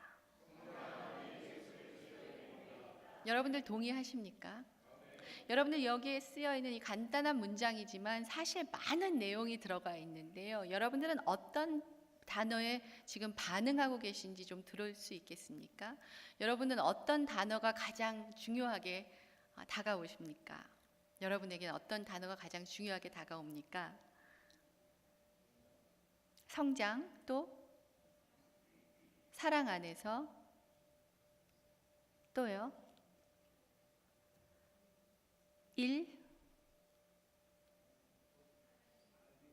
하나님의 기쁨, 또요? 예수 그리스도의 몸, 또요? 제가 자꾸 또요 하는 건 제가 원하는 답이 아직 안 나왔기 때문입니다. 각 지체가 각자의 일을 하는, each part does its own work. 우리가 강의를 시작하면서 조직을 바라보는 여러 가지 틀에 대해서 이야기했지만 거기에서 특별히 인적 자원으로 조직을 바라볼 때에 구조로서 조직을 바라보는 것과의 다른 점이 무엇이냐면 이미 있는 역할에 어떤 사람을 배치함으로 그 역할이 더 잘 감당해낼 수 있는가를 관심을 가진 것은 어떤 구조로서 조직을 바라보는 것에 반해서 이 사람을 성장시키기 위해서 어떤 역할을 주어서 성장하는 사람이 성장하는 구조를 만들겠는가, 조직을 만들겠는가에 관심을 가진 건 인적 자원의 틀이라고 말씀드렸습니다. 둘 중에 뭐가 좋다 안 좋다를 이야기하는 것은 아니지만 제가 감히 목사님도 계시고 또 부목사님도 계시는데 제가 조금 겁없이 이야기를 하자면 우리 교회 안의 리더십, 그게 교회 전체의 리더십이든 아니면 소그룹의 리더십이든 내가 없어서는 안 되는 존재로 자리매김하는 리더는 참 안 좋은 리더라는 것을 꼭 기억하셨으면 좋겠습니다. 그 유혹을 버리려면 각자가 각자의 일을 할 수 있도록 정원사로서, 목자로서, 건축가로서, 때로는 검투사로서 자기의 일을 해주는 것이 좋다는 것이고, 그렇게 함으로써 예수 그리스도의 몸이 사랑 안에서 성장해 가는 것에 하나님이 기쁨이 있다라는 것을 기억하셨으면 좋겠습니다. 아멘입니까? 우리는 리더십 하면 한 사람의 most gifted and powerful men or women 이렇게 생각할 때가 되게 많아요. 그런데 성경을 보면 볼수록 even 모세를 통해서도 우리가 알 수 있는 것은 하나님의 관심은 한 명의 most gifted and powerful man 혹은 woman에 있는 것이 아니라는 것입니다. 하나님의 기쁨은 각 지체들이 하나님께서 주신 역량과 하나님께서 주신 책임감을 가지고 하나님께서 원하시는 그 일을 발견해서 그 일에 맞는 자리에 있으므로 하나님의 몸을, 예수 그리스도의 몸을 성장케 하는 것에 하나님의 기쁨이 있다고, 하나님의 관심이 있다는 것을 여러분들 꼭 기억해 주시기 바랍니다. 근데 예수 그리스도의 몸의 힘과 능력은 사실 우리 눈에 잘 띄지 않는 것에 있다라는 것도 기억해야 될 거예요. 우리가 너무나도 잘 아는 고린도전서 말씀이 있지 않습니까?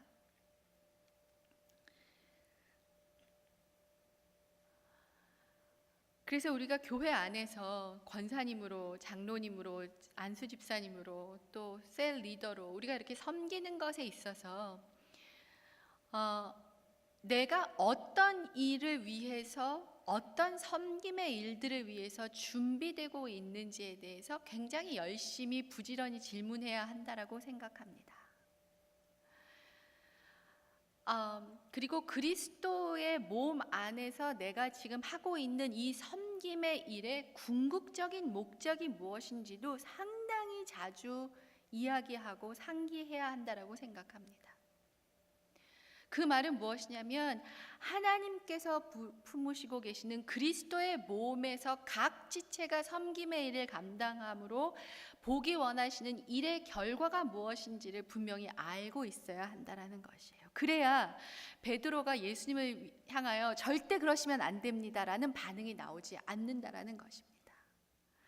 하나님께서 계획하고 계신 일은 여기에 있는데 우리는 그것에 대한 이해 전혀 없이 우리가 갖고 있는 우리의 경험과 우리의 expectation에 물들은 그 하나님이 하셨으면 하는 일들을 향해서 하나님과는 점점 멀어지는 일을 열심히 하지 않아야 한다는 거예요.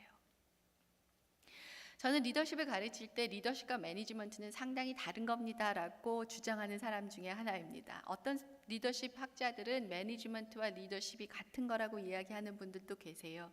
그분들도 틀린 말만 하는 것은 아닙니다. 그런데 저는 이렇게 설명하고 또 저렇게 가르침 받았습니다. 매니지먼트는 일을 잘 하는 겁니다. 맡겨진 일을 잘 하는 거예요. 그냥 doing things right는 매니지먼트입니다. 그런데 리더십은 doing the right thing을 하는 게 리더십이에요. 해야 할 일을 해야 하는 것입니다. 더 나아가서 저는 doing the right thing right, 해야 할 그 일을 옳게 하는 것이 저는 리더십이라고 생각합니다. 그래서 그냥 열심만 가지고 일을 하는 것은 사실 그렇게 권장할 만한 일이 아니라는 거예요. 옆에 사람한테 좀 얘기하실까요? 약간 졸리니까요. 그냥 일을 잘하는 게 중요한 게 아니라 해야 될 일을 잘하는 게 중요한 거래 하고 좀 옆에 사람, 이건 조시다가 하시는 분은 이상한 방언이 나올 수 있는 부분입니다.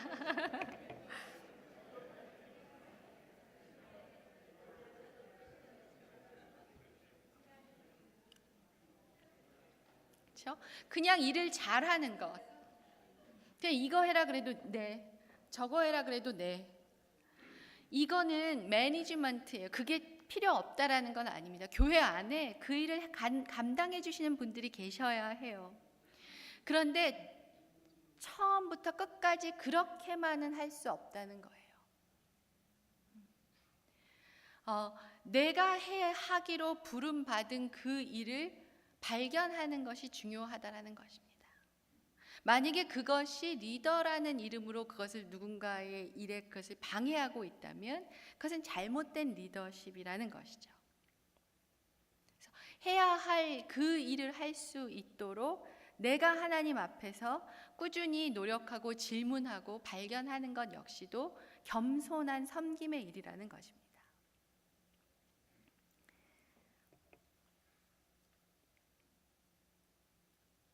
그러면 섬김의 일들이란 과연 무엇이냐? 너무 빤한 이야기인데 이것이 답입니다. 내 세 계명을 너에게 주노니 서로 사랑하라. 내가 너희를 사랑한 것 같이 너희도 서로 사랑하라. 내가 아버지 안에 거하고 아버지는 내 안에 거하심을 믿으라. 그렇지 못하겠거든 행하는 그 일로 말미암아 나를 믿으라. 내가 진실로 진실로 너에게 이르노니 나를 믿는 자는 내가 하는 일을 그도 할 것이요 또한 그보다 큰 일도 하리니 이는 내가 아버지께로 감이라. 너희가 내 이름으로 무엇을 구하든지 내가 행하리니 이는 아버지로 하여금 아들로 말미암아 무엇을 하게 하심이라? 영광을 받게 하심이라. 이것이 우리의 섬김의 일의 궁극적인 목적입니다. 하나님의 영광, 이것이 상당히 어려운 일이지만 우리가 어디에서 무엇을 하든지 이것이 하나님이 섬김을 향하여 갖고 계신 하나님의 목적이라는 것입니다. 그래서 섬김의 일의 목적은 결국은 the glory of the Father, 우리를 부르시고 우리를 보내시고 우리에게 해야 할 일, 그 일을 맡기심으로 우리와 함께 그리스도의 몸의 성장을 보기 원하시는 것이 하나님의 궁극적인 목적이라는 것이죠. 근데 이것을 위해서는 who needs to work? The body has to work. 예수 그리스도의 몸 전체가 함께 일해야 한다라는 것이에요. 그래서 너무 책임감이 강한 리더는 저는 가끔씩 조금 안 좋아합니다. 그 말은 뭐냐면 다른 사람이 해야 할 일까지 내가 하는 것이 리더의 일이라고 생각하는 것은 예수 그리스도의 몸의 각 지체가 각자의 일을 하게 함으로 한 사랑 안에서 그리스도의 몸이 성장하게 하는 것에 오히려 방해가 된다면 그것은 우리가 그냥 유교적인 사상으로 우리가 그냥 좋은 게 좋은 거지의 사상으로 그냥 넘어갈 수 있는 좋은 리더의 모습은 아니라는 것입니다.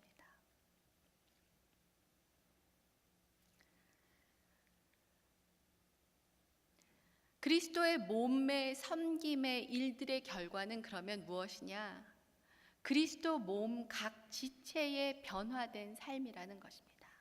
아까 우리가 간식 먹기 전에 조슬린 데이비스가 쓴 그 거꾸로 된 피라미드 보셨잖아요. 결국은 각자의 삶이 변화되게 하려면 그냥 리더 한 사람만 보고 그 사람만 쫓아가는 삶을 하게 해서는 안 된다라는 것입니다. 예수 그리스도를 본받아 긍휼과 친절과 용서의 삶, 사랑과 빛의 삶으로 인해 모든 착함과 의로움과 진실함의 열매를 맺는 각 지체들이 있는 것이 그리스도의 몸의 섬김의 일들의 결과라는 것입니다. 성령의 충만함으로 예배하고 감사하고 그리스도를 경외함으로 서로에게 순종하는 지체들이 함께 지어져 나아가는 것이 하나님이 이 섬김의 결과로 보기 원하시는 궁극적인 역할이라는 것입니다. 제가 만남의 교회에 온 지 지금 거의 한 2시간째 되지만 그냥 식당에 가면 그 교회의 영성이 느껴지는 것 같은데요. 여러분들이 아름답게 교제하시고 또 저의 같이 테이블에 앉아서 말씀을 나누셨던 권사님들 또 시무 장로님들 뵈면서 정말 각자의 자리에서 열심히 성실하게 일하고 계시는 분들을 만난 것 같은 느낌이 있었습니다. 여러분들 주위에도 여러분들만 한 명만 보면서 모든 의존도를 여러분들에게 집중시키는 사람들이 옆에 많은 게 여러분들의 좋은 리더십을 대면하는 게 아니라는 것입니다. 저는 개인적으로 멘토링이라는 것을 좋아합니다. 제가 카자흐스탄에서도 멘토링을 많이 했어요. 우리 자매들하고 어떻게 하면 예수님을 더 따를 수 있는지 이런 얘기들을 정말 밤낮으로 했던 기억이 있습니다. 근데 제가 어느 순간에 멘토링의 위험성을 느낀 적이 있습니다. 그건 무엇이냐면 제가 어디서 기쁨을 얻나, 내가 이렇게 멘토링이 힘들 때도 내가 왜 계속 멘토링을 하는가 하고 제 자신을 들여다보니까 제 기쁨이 어디 있는지 아세요? 이 사람이 나에게 의존하고 있구나라는 그 믿음이 주는 기쁨이 있더라고요. 누군가 나를 통해서, 나로 인해서, 나를 의지함으로 성장하고 있구나. 이것이 내가 하나님의 영광을 구하는 것보다 더 많아지는 순간이 있더라는 것이죠. 그래서 저는 각 지체가 자신의 일을 하게 하는 것이 중요한 것이지, 각 지체가 자기가 뭘 할지 모르고 내가 하라는 일만 그냥 doing things right 하는 것만 보고서 기뻐하는 것은 하나님께서 기뻐하시는 지도자는 아니라는 것입니다.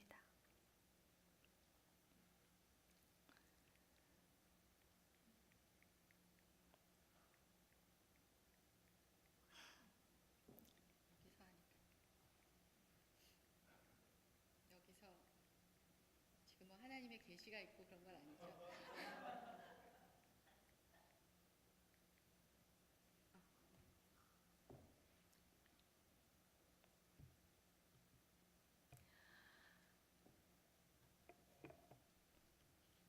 하나님께서는 우리에게 정말 귀한 말씀들로 우리가 리더십의 책무를 해내야 하는 것에 필요한 말씀들을 참 많이 허락하고 계십니다. 평안에 매는 줄로 성령님께서 이미 하나 되게 하신 것을 힘써 지켜라. 하나님이 이미 하나 되게 하신 것을 힘써 지키는 지도자. 예수 그리스도의 몸에 각 지체들이 각자의 일을 하게 함으로 하나님께서 하나 되게 하신 것을 힘써 지키게 하는 지도자. 서로에게 경청하고 서로로부터 배우고 하나님께서 각자에게 맡겨주신 일을 함께 할 때 신뢰가 따른다는 것이죠. 제가 선교지에 있었기 때문에 제가 선교사님들을 약간 비평할 자격은 있다고 생각합니다. 왜냐하면 이렇게 자아 비평이 되니까요. 선교사님들 사이에서 가장 어려운 것이 리더십 전환입니다. 내가 하고 있는 사역을 현지인에게 나눠주는 거예요. 맡기는 것입니다. 그런데 왜 선교사님 현지 지도자들에게 그 일을 이양하시지 못합니까? 라고 질문하면 적어도 제가 선교사로 있을 때 즈음에는 어떤 말씀들을 가장 많이 하셨냐면 사람들이 준비가 되지 않았습니다. 이렇게 이야기해요. 근데 저의 반응은 무엇이었냐면 일을 자꾸 같이 시켜야지 준비가 되지요 라는 것입니다. 그 사람이 정말로 하나님께서 그에게 맡겨주신 역량과 책임을 깨달으려면 같이 섬기는 자리에 있어야만 그 일이 가능하다라는 것이에요. 그래서 서로에게 경청하고 그리고 서로로부터 배우고, 여러분들에게 맡겨주신 소그룹 멤버들을 통해서 배우십니까? 배우실 마음이 있으십니까? 그들의 말 속에 숨겨진 하나님의 진리의 비밀들을 여러분들 듣고 계십니까? 저는 리더십에 있어서 굉장히 중요한 하나의 특성이 있다면 그것은 리스닝이라고 생각합니다. 어떤 학생들이 저한테 그런 질문을 해요. 교수님은 강의를 할 때 학생들이 이런 커멘트하고 저런 커멘트 했던 거를 어떻게 이렇게 잘 기억하셨다가 그 다음 시간에 대답을 해주십니까? 이렇게 얘기해요. 저는 거기에 굉장히 많은 힘을 기울입니다. 왜냐하면 제가 듣지 않으면 가르칠 수 없다는 사실을 알기 때문입니다. 그래서 우리가 소그룹의 리더로서 혹은 교회의 리더로서 우리가 살 때에 정말로 경청하고 다른 사람들로부터 배우기를 힘쓰는 여러분들이 되셨으면 좋겠습니다. 제가 조금 전에 끝까지 잘 마치는 사람은 3명 중에 1명이라고 얘기했는데요. 끝까지 잘 마치는 사람들 중에 목격되는 특성이 뭔지 아십니까? Learning mindset입니다. 배움의 자세입니다. 우리가 지금 100세 시대를 살고 있는데 우리가 공교육 다 합쳐봤자요. PhD를 오래 하셨다고 해도 30년 남짓합니다. 공교육 다 합쳐도요. 근데 30년어치 배우고 100년어치 리드하려고 하는 거는 좀 사기 같지 않습니까? 그래서 우리가 계속 평생 배우기를 힘쓰는데 그 배우기를 힘쓸 수 있는 너무나도 좋은 장과 시간이 바로 소그룹에 있다라고 저는 생각합니다. 리더십은 퍼포먼스가 아닙니다. 좀 따라해 주시겠습니까? 리더십은 퍼포먼스가 아니다. 리더십은 세움에 있습니다. 여기까지만 따라 하시면 됩니다. 예수 그리스도의 몸을 세우는 것에 있습니다. 각 지체가 각자의 일을 할 수 있도록 이퀄하는 것에 있습니다. 양육하는 것에 있습니다. 양성하는 것에 있습니다. 하나님의 아들을 믿는 것과 아는 것으로 몸을 세워가는 것에 리더십이 있는 것입니다. 쉽게 말해서 이렇게 얘기해요. Who is a leader? 라는 질문에 저희 지도 교수님은 한번 이렇게 말씀하셨습니다. 팔로워가 있는 사람이 지도자다. 저 한 걸음 더 나가서 물론 교수님도 여기에 동의하시지만 저는 리더는 예수 그리스도를 따라가는 사람들로 추종자들을 섬기는 사람이라고 생각합니다. 그러니까 궁극적으로 그 리더십이 좋은 리더십이었냐, 성공적인 리더십이었냐, 아니면 성공적이라는 말이 싫으시면 그것이 성경적인 리더십이었냐라는 질문 앞에 저의 대답은 굉장히 간단합니다. Am I leading anyone to Christ? 내가 예수 그리스도께로 누군가를 이끌고 있다면 그것은 성경적인 리더십이라는 것이죠. But if I'm not leading anyone to Christ, 그러면 그것은 하나님이 나에게 주신 리더십의 이유를 잘 섬기지 못하는 리더십이라고 생각합니다. 그래서 저는 자주 이런 생각을 합니다. 저는 티칭을 많이 하는 자리에 있으니까요. 나의 티칭 속에서 사람들이 예수님을 보냐? 이것이 저의 가장 큰 질문입니다. Does anyone see Jesus in my teaching? 그럼 여러분들도 여러분들의 삶의 현장에서 또 소그룹의 현장에서 가장 여러분들의 뇌를 항상 이렇게 울리고 있어야 하는 질문은 Am I making anyone follow Jesus? 그리고 Is anyone seeing Jesus in my leadership? 이라고 저는 생각합니다. 우리 이전 시간에 저희들이 여러 가지 리더에 대한 이미지들을 봤잖아요. 어떤 이미지들이 기억나십니까? 목자, 검투사, 정원사, 설계사. 거의 100점이십니다. 저희들이 사실 크리스천 리더십 모델이나 크리스천 리더십 이미지를 얘기할 때 요 영역을 잘 넘어가지 못합니다. 저의 고민은 Is it all? Is it enough?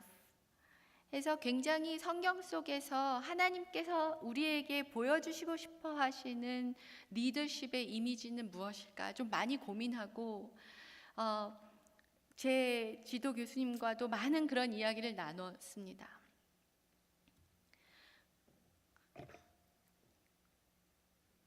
지금 여러분들이 보시는 말씀은요, 에베소서 4장 16절에 나와 있는 말씀이에요. 이 안에서 저는 리더의 이미지를 하나 봅니다. 혹시 여러분들은 보시는지 제가 여쭤봐도 될까요? 한번 읽어보면 그에게서 온 몸이 각 마디를 통하여 도움을 받음으로 연결되고 결합되어 각 지체의 분량대로 역사하여 그 몸을 자라게 하며 사랑 안에서 스스로 세우느니라. 혹시 이 짧은 말씀 속에서 여러분은 리더의 이미지를 혹시 보십니까?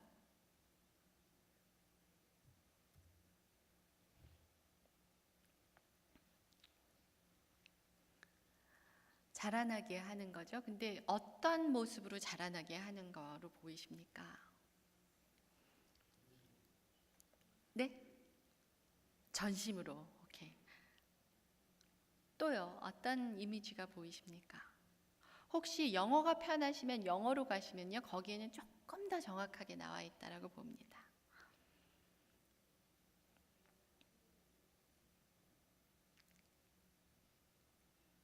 잘 안 들려요. 조금 더 크게 말씀해 주시고.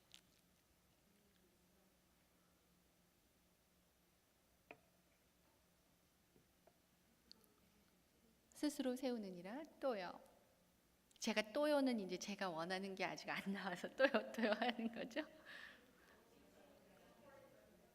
오케이. 영어로 누가 말씀하신 게 들렸어요? Supporting ligament.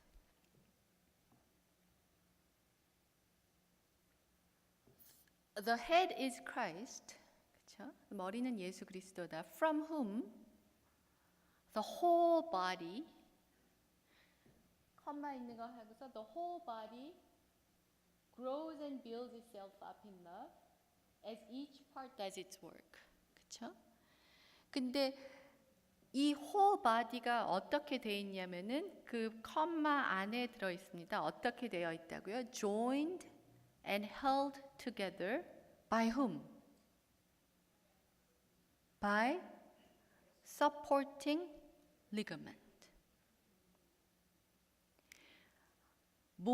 머리 대신 예수 그리스도에게서 온 몸이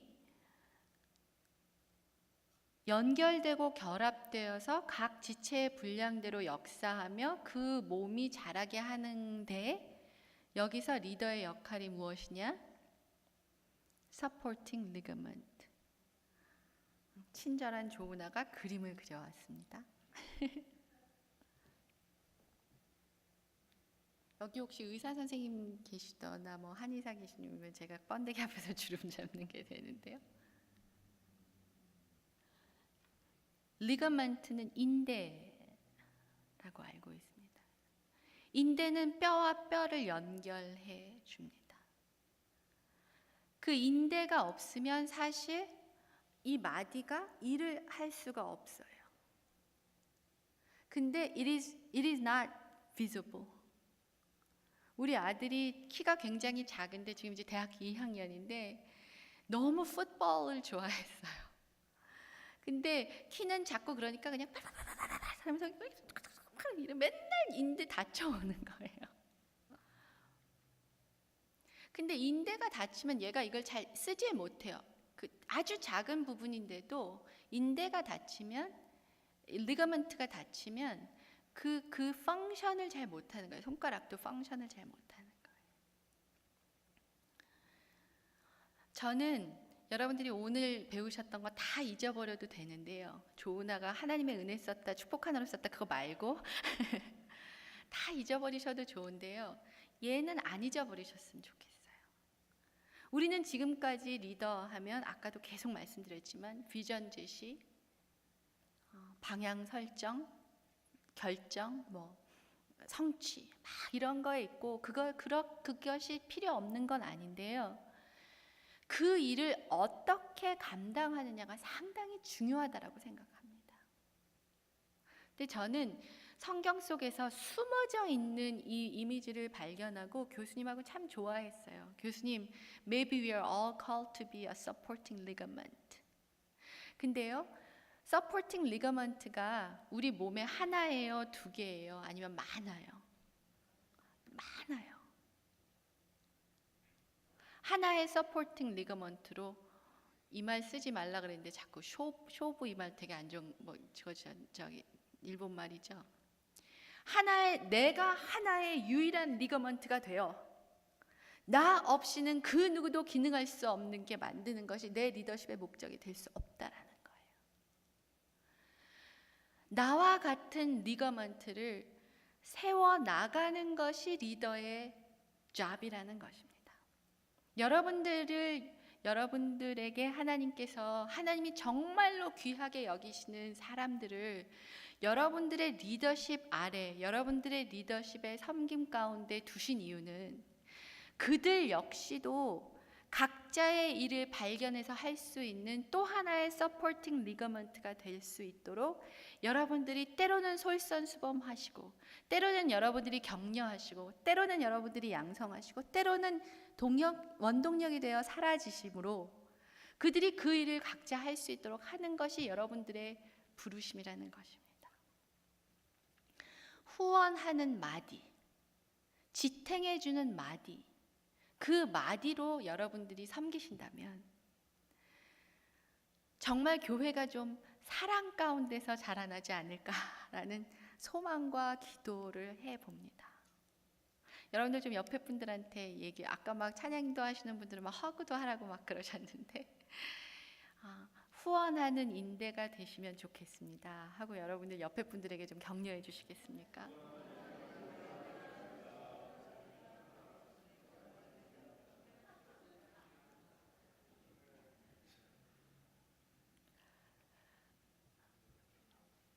여러분들 이 그림에서 뭘 보십니까?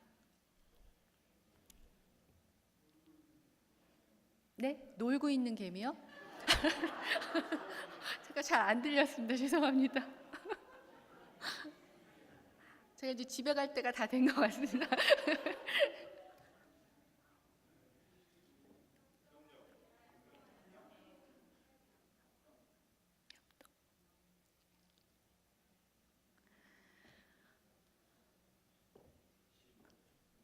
다 맞아요.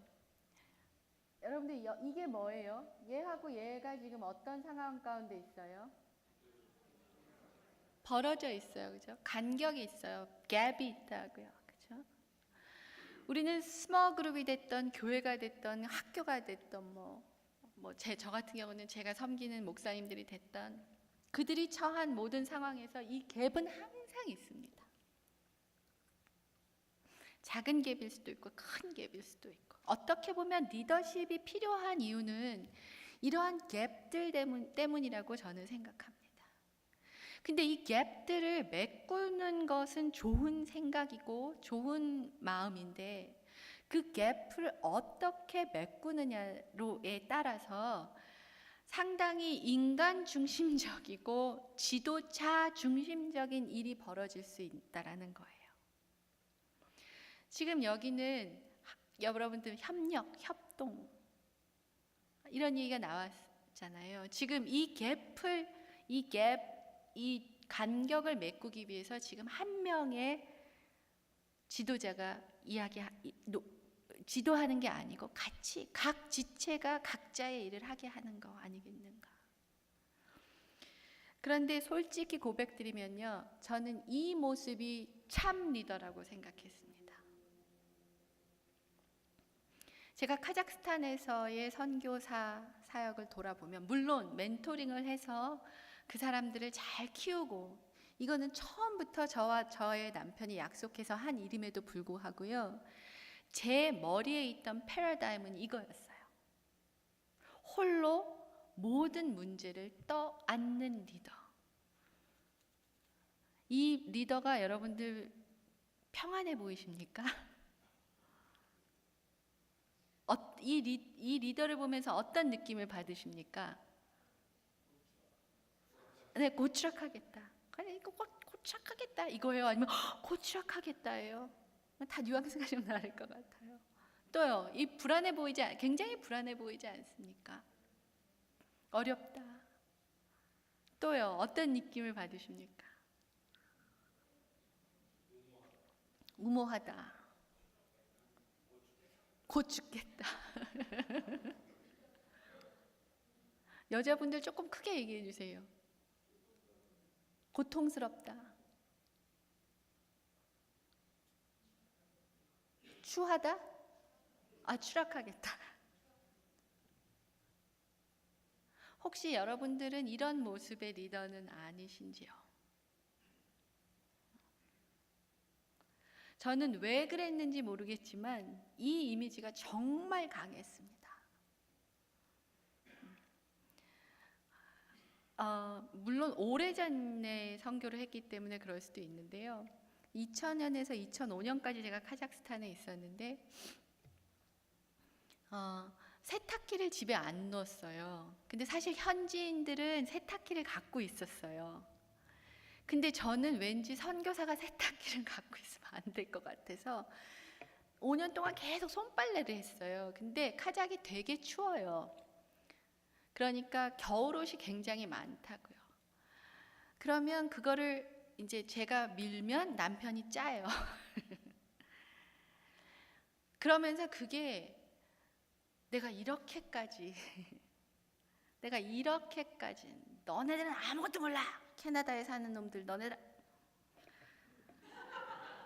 니네들이 뭘 알아? 막 이런 생각이 굉장히 많으면서 그거를 포기하지 않은 게 내가 예수 그리스도의 몸이 사랑 안에서 성장하여 하나님의 영광과 기쁨과 성령이 하나 되신 것을 하나 되게 하면서 기뻐하는 성장하는 그리스도의 몸을 생각하면서 한 게 아니라 이 생각을 하면서 했던 것 같아요.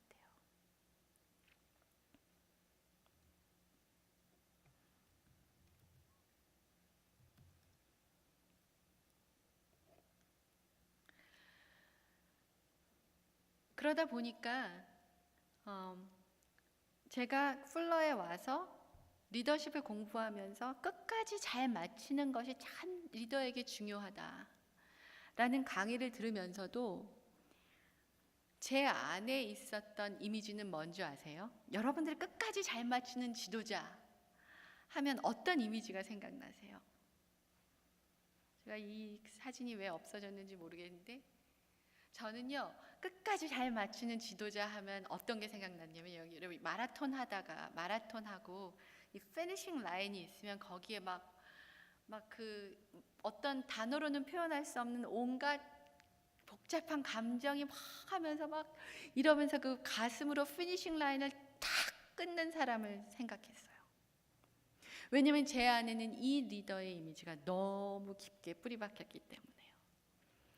그런데 제가 리더십을 공부할수록 finishing well, 끝까지 잘 마치는 사람을 생각할 때는요, 이 이미지가 더 강해졌어요.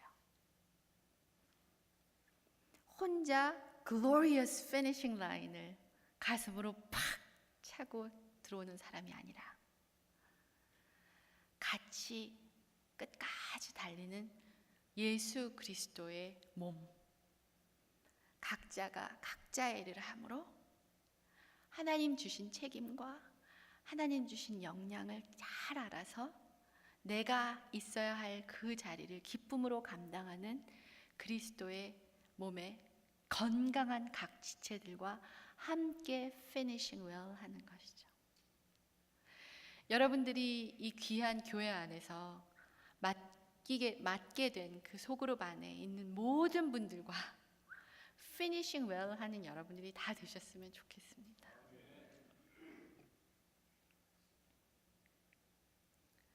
저희 풀러의 브랜슨이라는 교수님과 마르티네스 교수님이 계시는데요. 이분은 그 실천 신학을 가르치시는 분들입니다. 이분들이 참 좋은 책들을 공저로 많이 내셨는데요.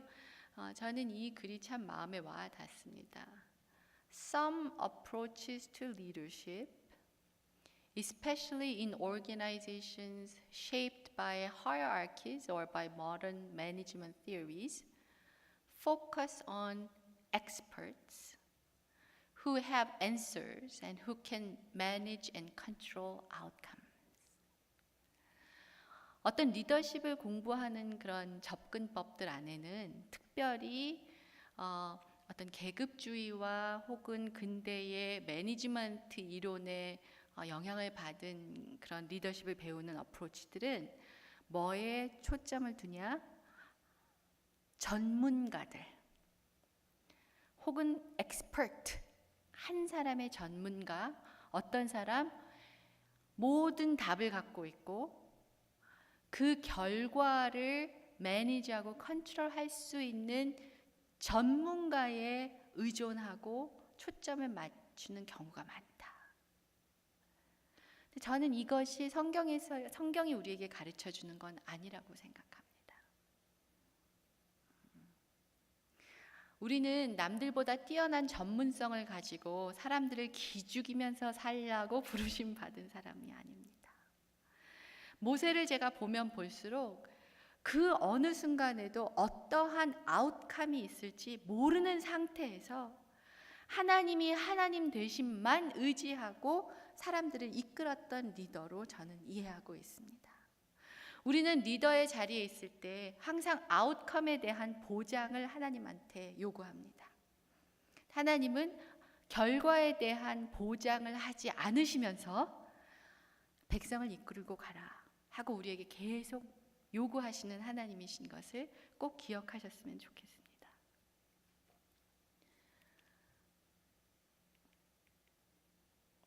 좀 넘어갈게요.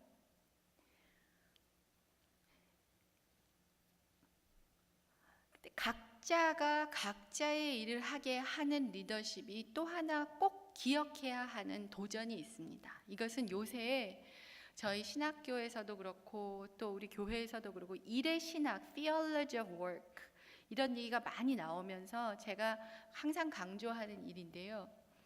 우리가 일을 한다는 것, 우리가 각 소그룹 리더로서 또 삶의 현장에서 LA에서 사는 우리 한인으로서 하나님께서 우리에게 일이라는 걸 허락하시고 그 일을 통해서 하나님을 섬기게 하시고 일을 통해서 기쁨을 느끼게 하시는 이 신학을 논하는 것은 굉장히 좋은데 거기에도 하나의 유혹의 덫이 있다라는 것입니다. 그것은 무엇이냐면 그리스도의 몸이 그 장성한 분량에까지 자라도록 연결하고 보호함으로 이끄는 리더는 각 지체들로 하여금 일이라는 맥락에서 일을 통해 누구 안에서 의미를 찾도록 해야 된다?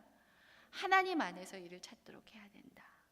이 말이 쉬운 것 같은데요. 자칫하면 이게 반대가 될 수 있는 거예요. 어떻게 될 수 있냐면 하나님에 대한 믿음을 통해서 하나님 안에서 만족을 찾도록 하는 대신 일이라는 맥락 안에서 의미를 찾고 일이라는 맥락 안에서 의미를 찾도록 그냥 하나님에 대한 믿음을 빙자할 수 있다라는 거예요. 그 둘이 굉장히 차이가 있다라는 것입니다. 각 지체가 각자의 일을 하게 함에 있어서도 우리가 지도자로서 정원사의 리더로서 목자로의 리더로서 건축가 혹은 sometimes 검투사의 리더로서 우리가 그 사람들을 도와주는 그 맥락 속에서 그 현장 속에서 우리가 분명히 기억해야 하는 것은 일을 통해서 하나님 안에서 만족을 찾는 그런 지도자가 되어야지 하나님을 미끼로 삼아서 일에서 만족을 찾음으로 자기를 영화롭게 하고 자아 실현을 독려하는 그러한 지도자가 돼서는 안 된다라는 생각을 합니다. 이건 얼마 전에 어떤 책을 읽었는데 그 책에서 이렇게 얘기해요. 세상에서 가장 희귀한 게 뭔지 아냐? 세상에서 가장 찾기 힘든 게 뭔지 아냐? 여러분들 뭐라고 생각하세요?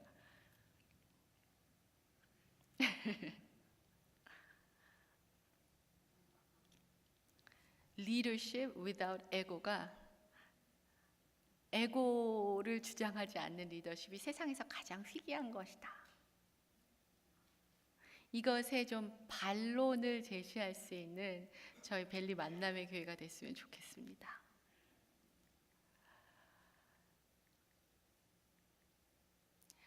아까도 잠시 말씀드렸지만 저는 헨리 나우엔이라는 사람에게 좀 영성에 있어서 이 사람의 영향을 많이 받은 사람 같습니다.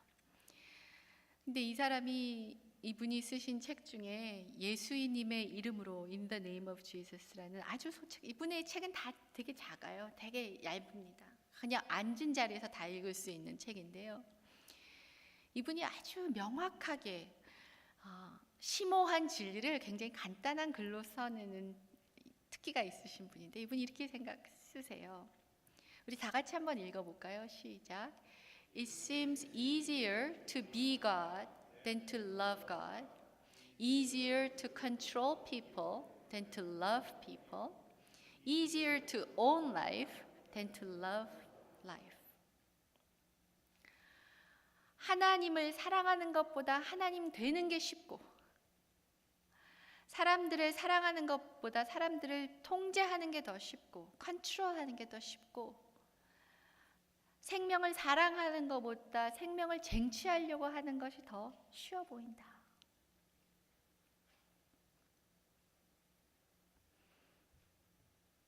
여러분들에게도 도전이 되는 이야기면 좋겠습니다.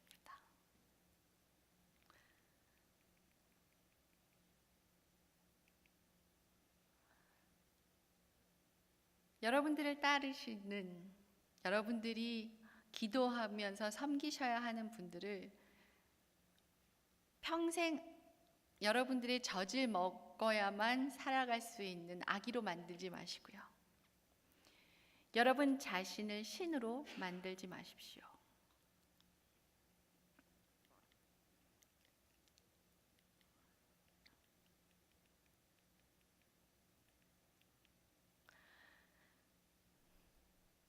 성경은 with one another, to one another, in one another, 이 one another이라는 표현을 굉장히 많이 씁니다. 서로.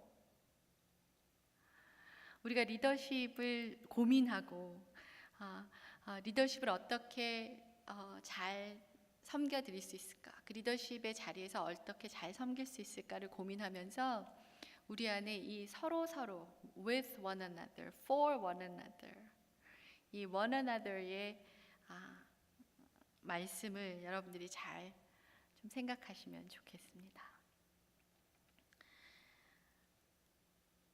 여러분들이 이제 저와 이제 빠빠야 하시고 이제 소그룹으로 흩어지셔서 서베이를 하시게 될 거예요. 그게 한 3장짜리 질문이 있는데요. 약간 한국말이 조금 어렵게 번역이 되고 좀 오번역도 없지 않아 있는 것 같은데요.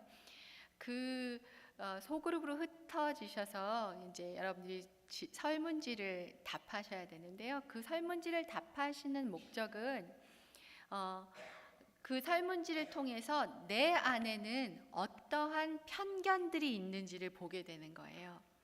우리가 그거를 value bias, 그러니까 가치 편견들이라고 이야기하는데요. 이 설문지가 여러분의 모든 가치 편견들을 완벽히 드러내리라는 생각은 없지만 그래도 도움은 되리라고 생각해요. 그래서 여러분들이 그 가치 편견들을 보시게 하는 것이 이 워크숍을 위해서 준비한 제 설문지의 목적인데요. 제 걸로 다시 돌아갈 수 있을까요? 여러분들 당신이 속하신 조 다 확인하셨나요?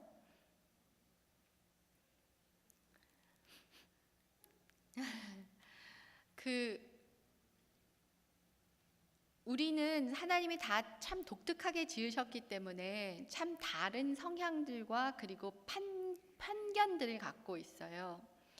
그래서 어떤 사람은 굉장히 시간 중심인 거에 비해서 어떤 사람은 행사 중심이에요. 이게 뭐냐면 정시에 시작해서 정시에 끝나면 오늘 집회 좋았다 이렇게 생각하시는 분이 있는가 하면 그냥 그 주어진 시간이 생각보다 30분, 40분 늘어나거나 줄어들거나에 상관없이 그 행사를 통해서 이루려고 했던 게 이루어지면은 오늘 집회 좋았다 하고 생각하시는 분들이 있어요. 그 사람들이 다 value bias가 있다라는 거예요. 편견들이 있다는 거예요. 그리고 어떤 사람들은 굉장히 분석적으로 사고하는가 하면 어떤 사람은 총체적인 사고를 하는 것 같아요. 예를 들어서 저희 남편은 굉장히 분석적인 사람이고요. 저는 굉장히 총체적인 사람이에요. 그래서 같이 어디 가서 집회하면 싸워요.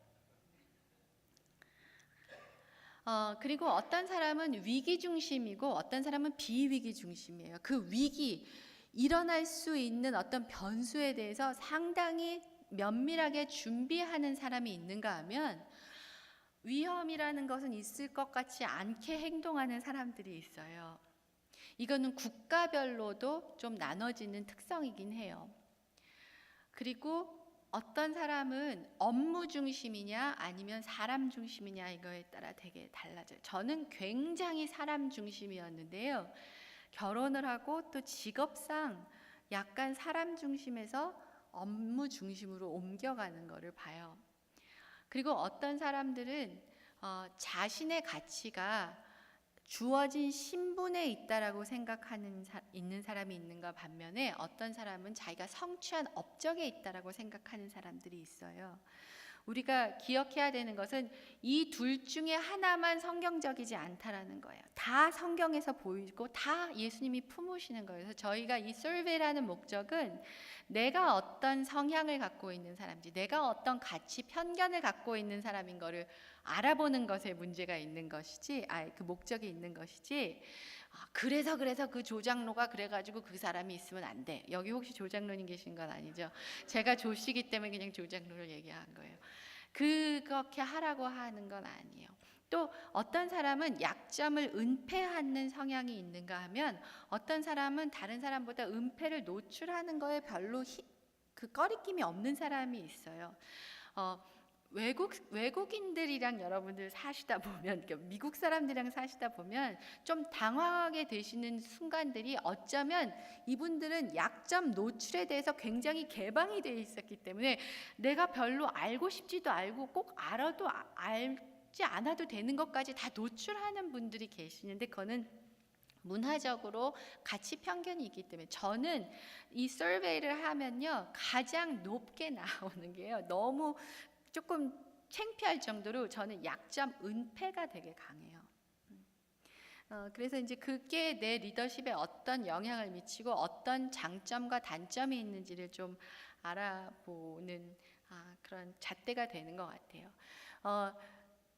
제가 이것이 가지고 있는 의미에 대해서 쭉 말로 설명드렸기 때문에 아마 김가포 목사님 혹시 질문 있으시면 목사님 이렇게 좀 랩업 해주시면 좋을 것 같고요. 마지막으로 이제 강의를 마치면서 재미있는 질문 하나 던지려고 해요. 우리가 가치 편견을 이야기할 때 좀 같이 기억해 주시면 좋겠어서 얘기를 드리는데요. 여러분들 탕자 비유 잘 아시죠? 모르세요? 탕자 비유 보면 우리가 그 둘째 아들이 들에서 굶은 거를 볼 수 있어요. 혹시 지금 누가복음 15장 13절로 16절 좀 큰 소리를 읽어주실 수 있나요?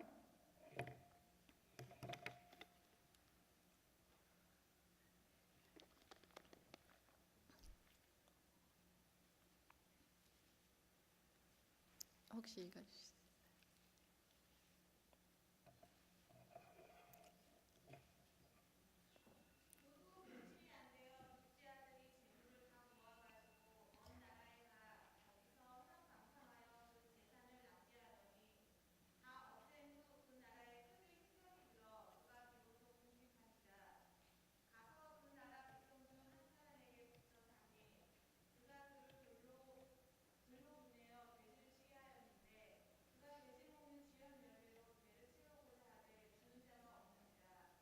자, 이 말씀을 듣고 제가 이 질문을 던집니다. 왜 이 아들은 굶주리고 있습니까?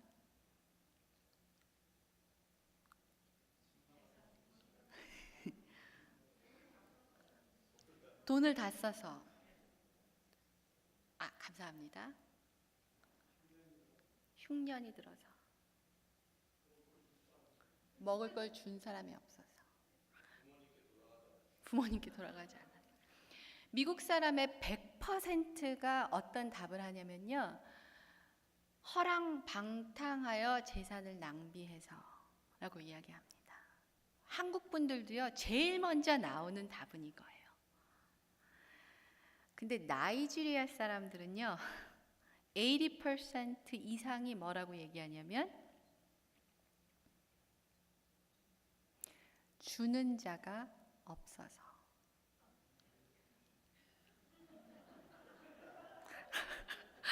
이제 출생지를 오늘 깨달으셨습니까?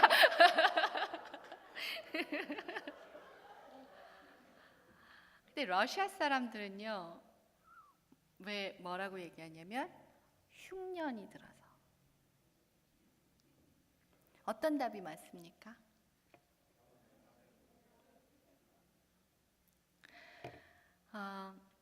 그 문화, 자기가 자라온 문화에 의해서 자기의 관점이 형성이 되고, 그래서 자기가 잘 못 보는 블라인드 스파트가 형성이 되는데, 우리는 다른 사람들도 다 나랑 똑같다고 생각해서 내가 보는 걸 다른 사람들이 못 보면 화를 내고 정죄하고 판단합니다. 근데 그거는 그 사람이 틀리고 내가 오로지 맞아서가 아니라는 거죠. 왜 아들은 굶었느냐? 흉년이 들어서 재산을 탕진해서 주는 자가 없어서. 다 맞는 것 같아요. 그래서 여러분들이 이 조별로 흩어지셔서 설문지를 조사하시고 설문에 답하시고 그 뒤에 이제 점수 내는 게 있는데, 그러면 내가 시간 중심인지 행사 중심인지 약점 노출인지 은폐형인지 그걸 좀 보실 수 있거든요.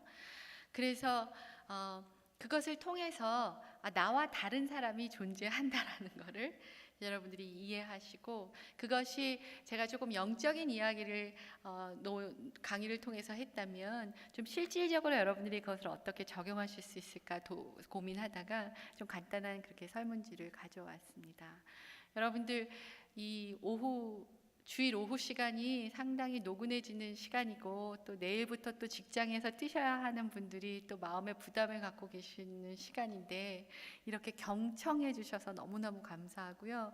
이렇게 좋은 교회에 와서 제가 마음에 담고 지금까지 배워서 그래도 좀 알고 있다고 생각하는 것을 여러분들한테 내어놓음으로 또 여러분들의 평가도 받고 또 여러분들의 공감대도 얻고, 그렇게 함으로써 또 우리가 하나님 나라의 일꾼들로서 우리의 각자의 일을 할 수 있는 그러한 사람들로 우리가 좀 다짐하고 그렇게 기도할 수 있는 시간을 허락해 주신 하나님께 감사드리고, 또 초대해 주신 여러분들께 감사드립니다. 수고하셨습니다.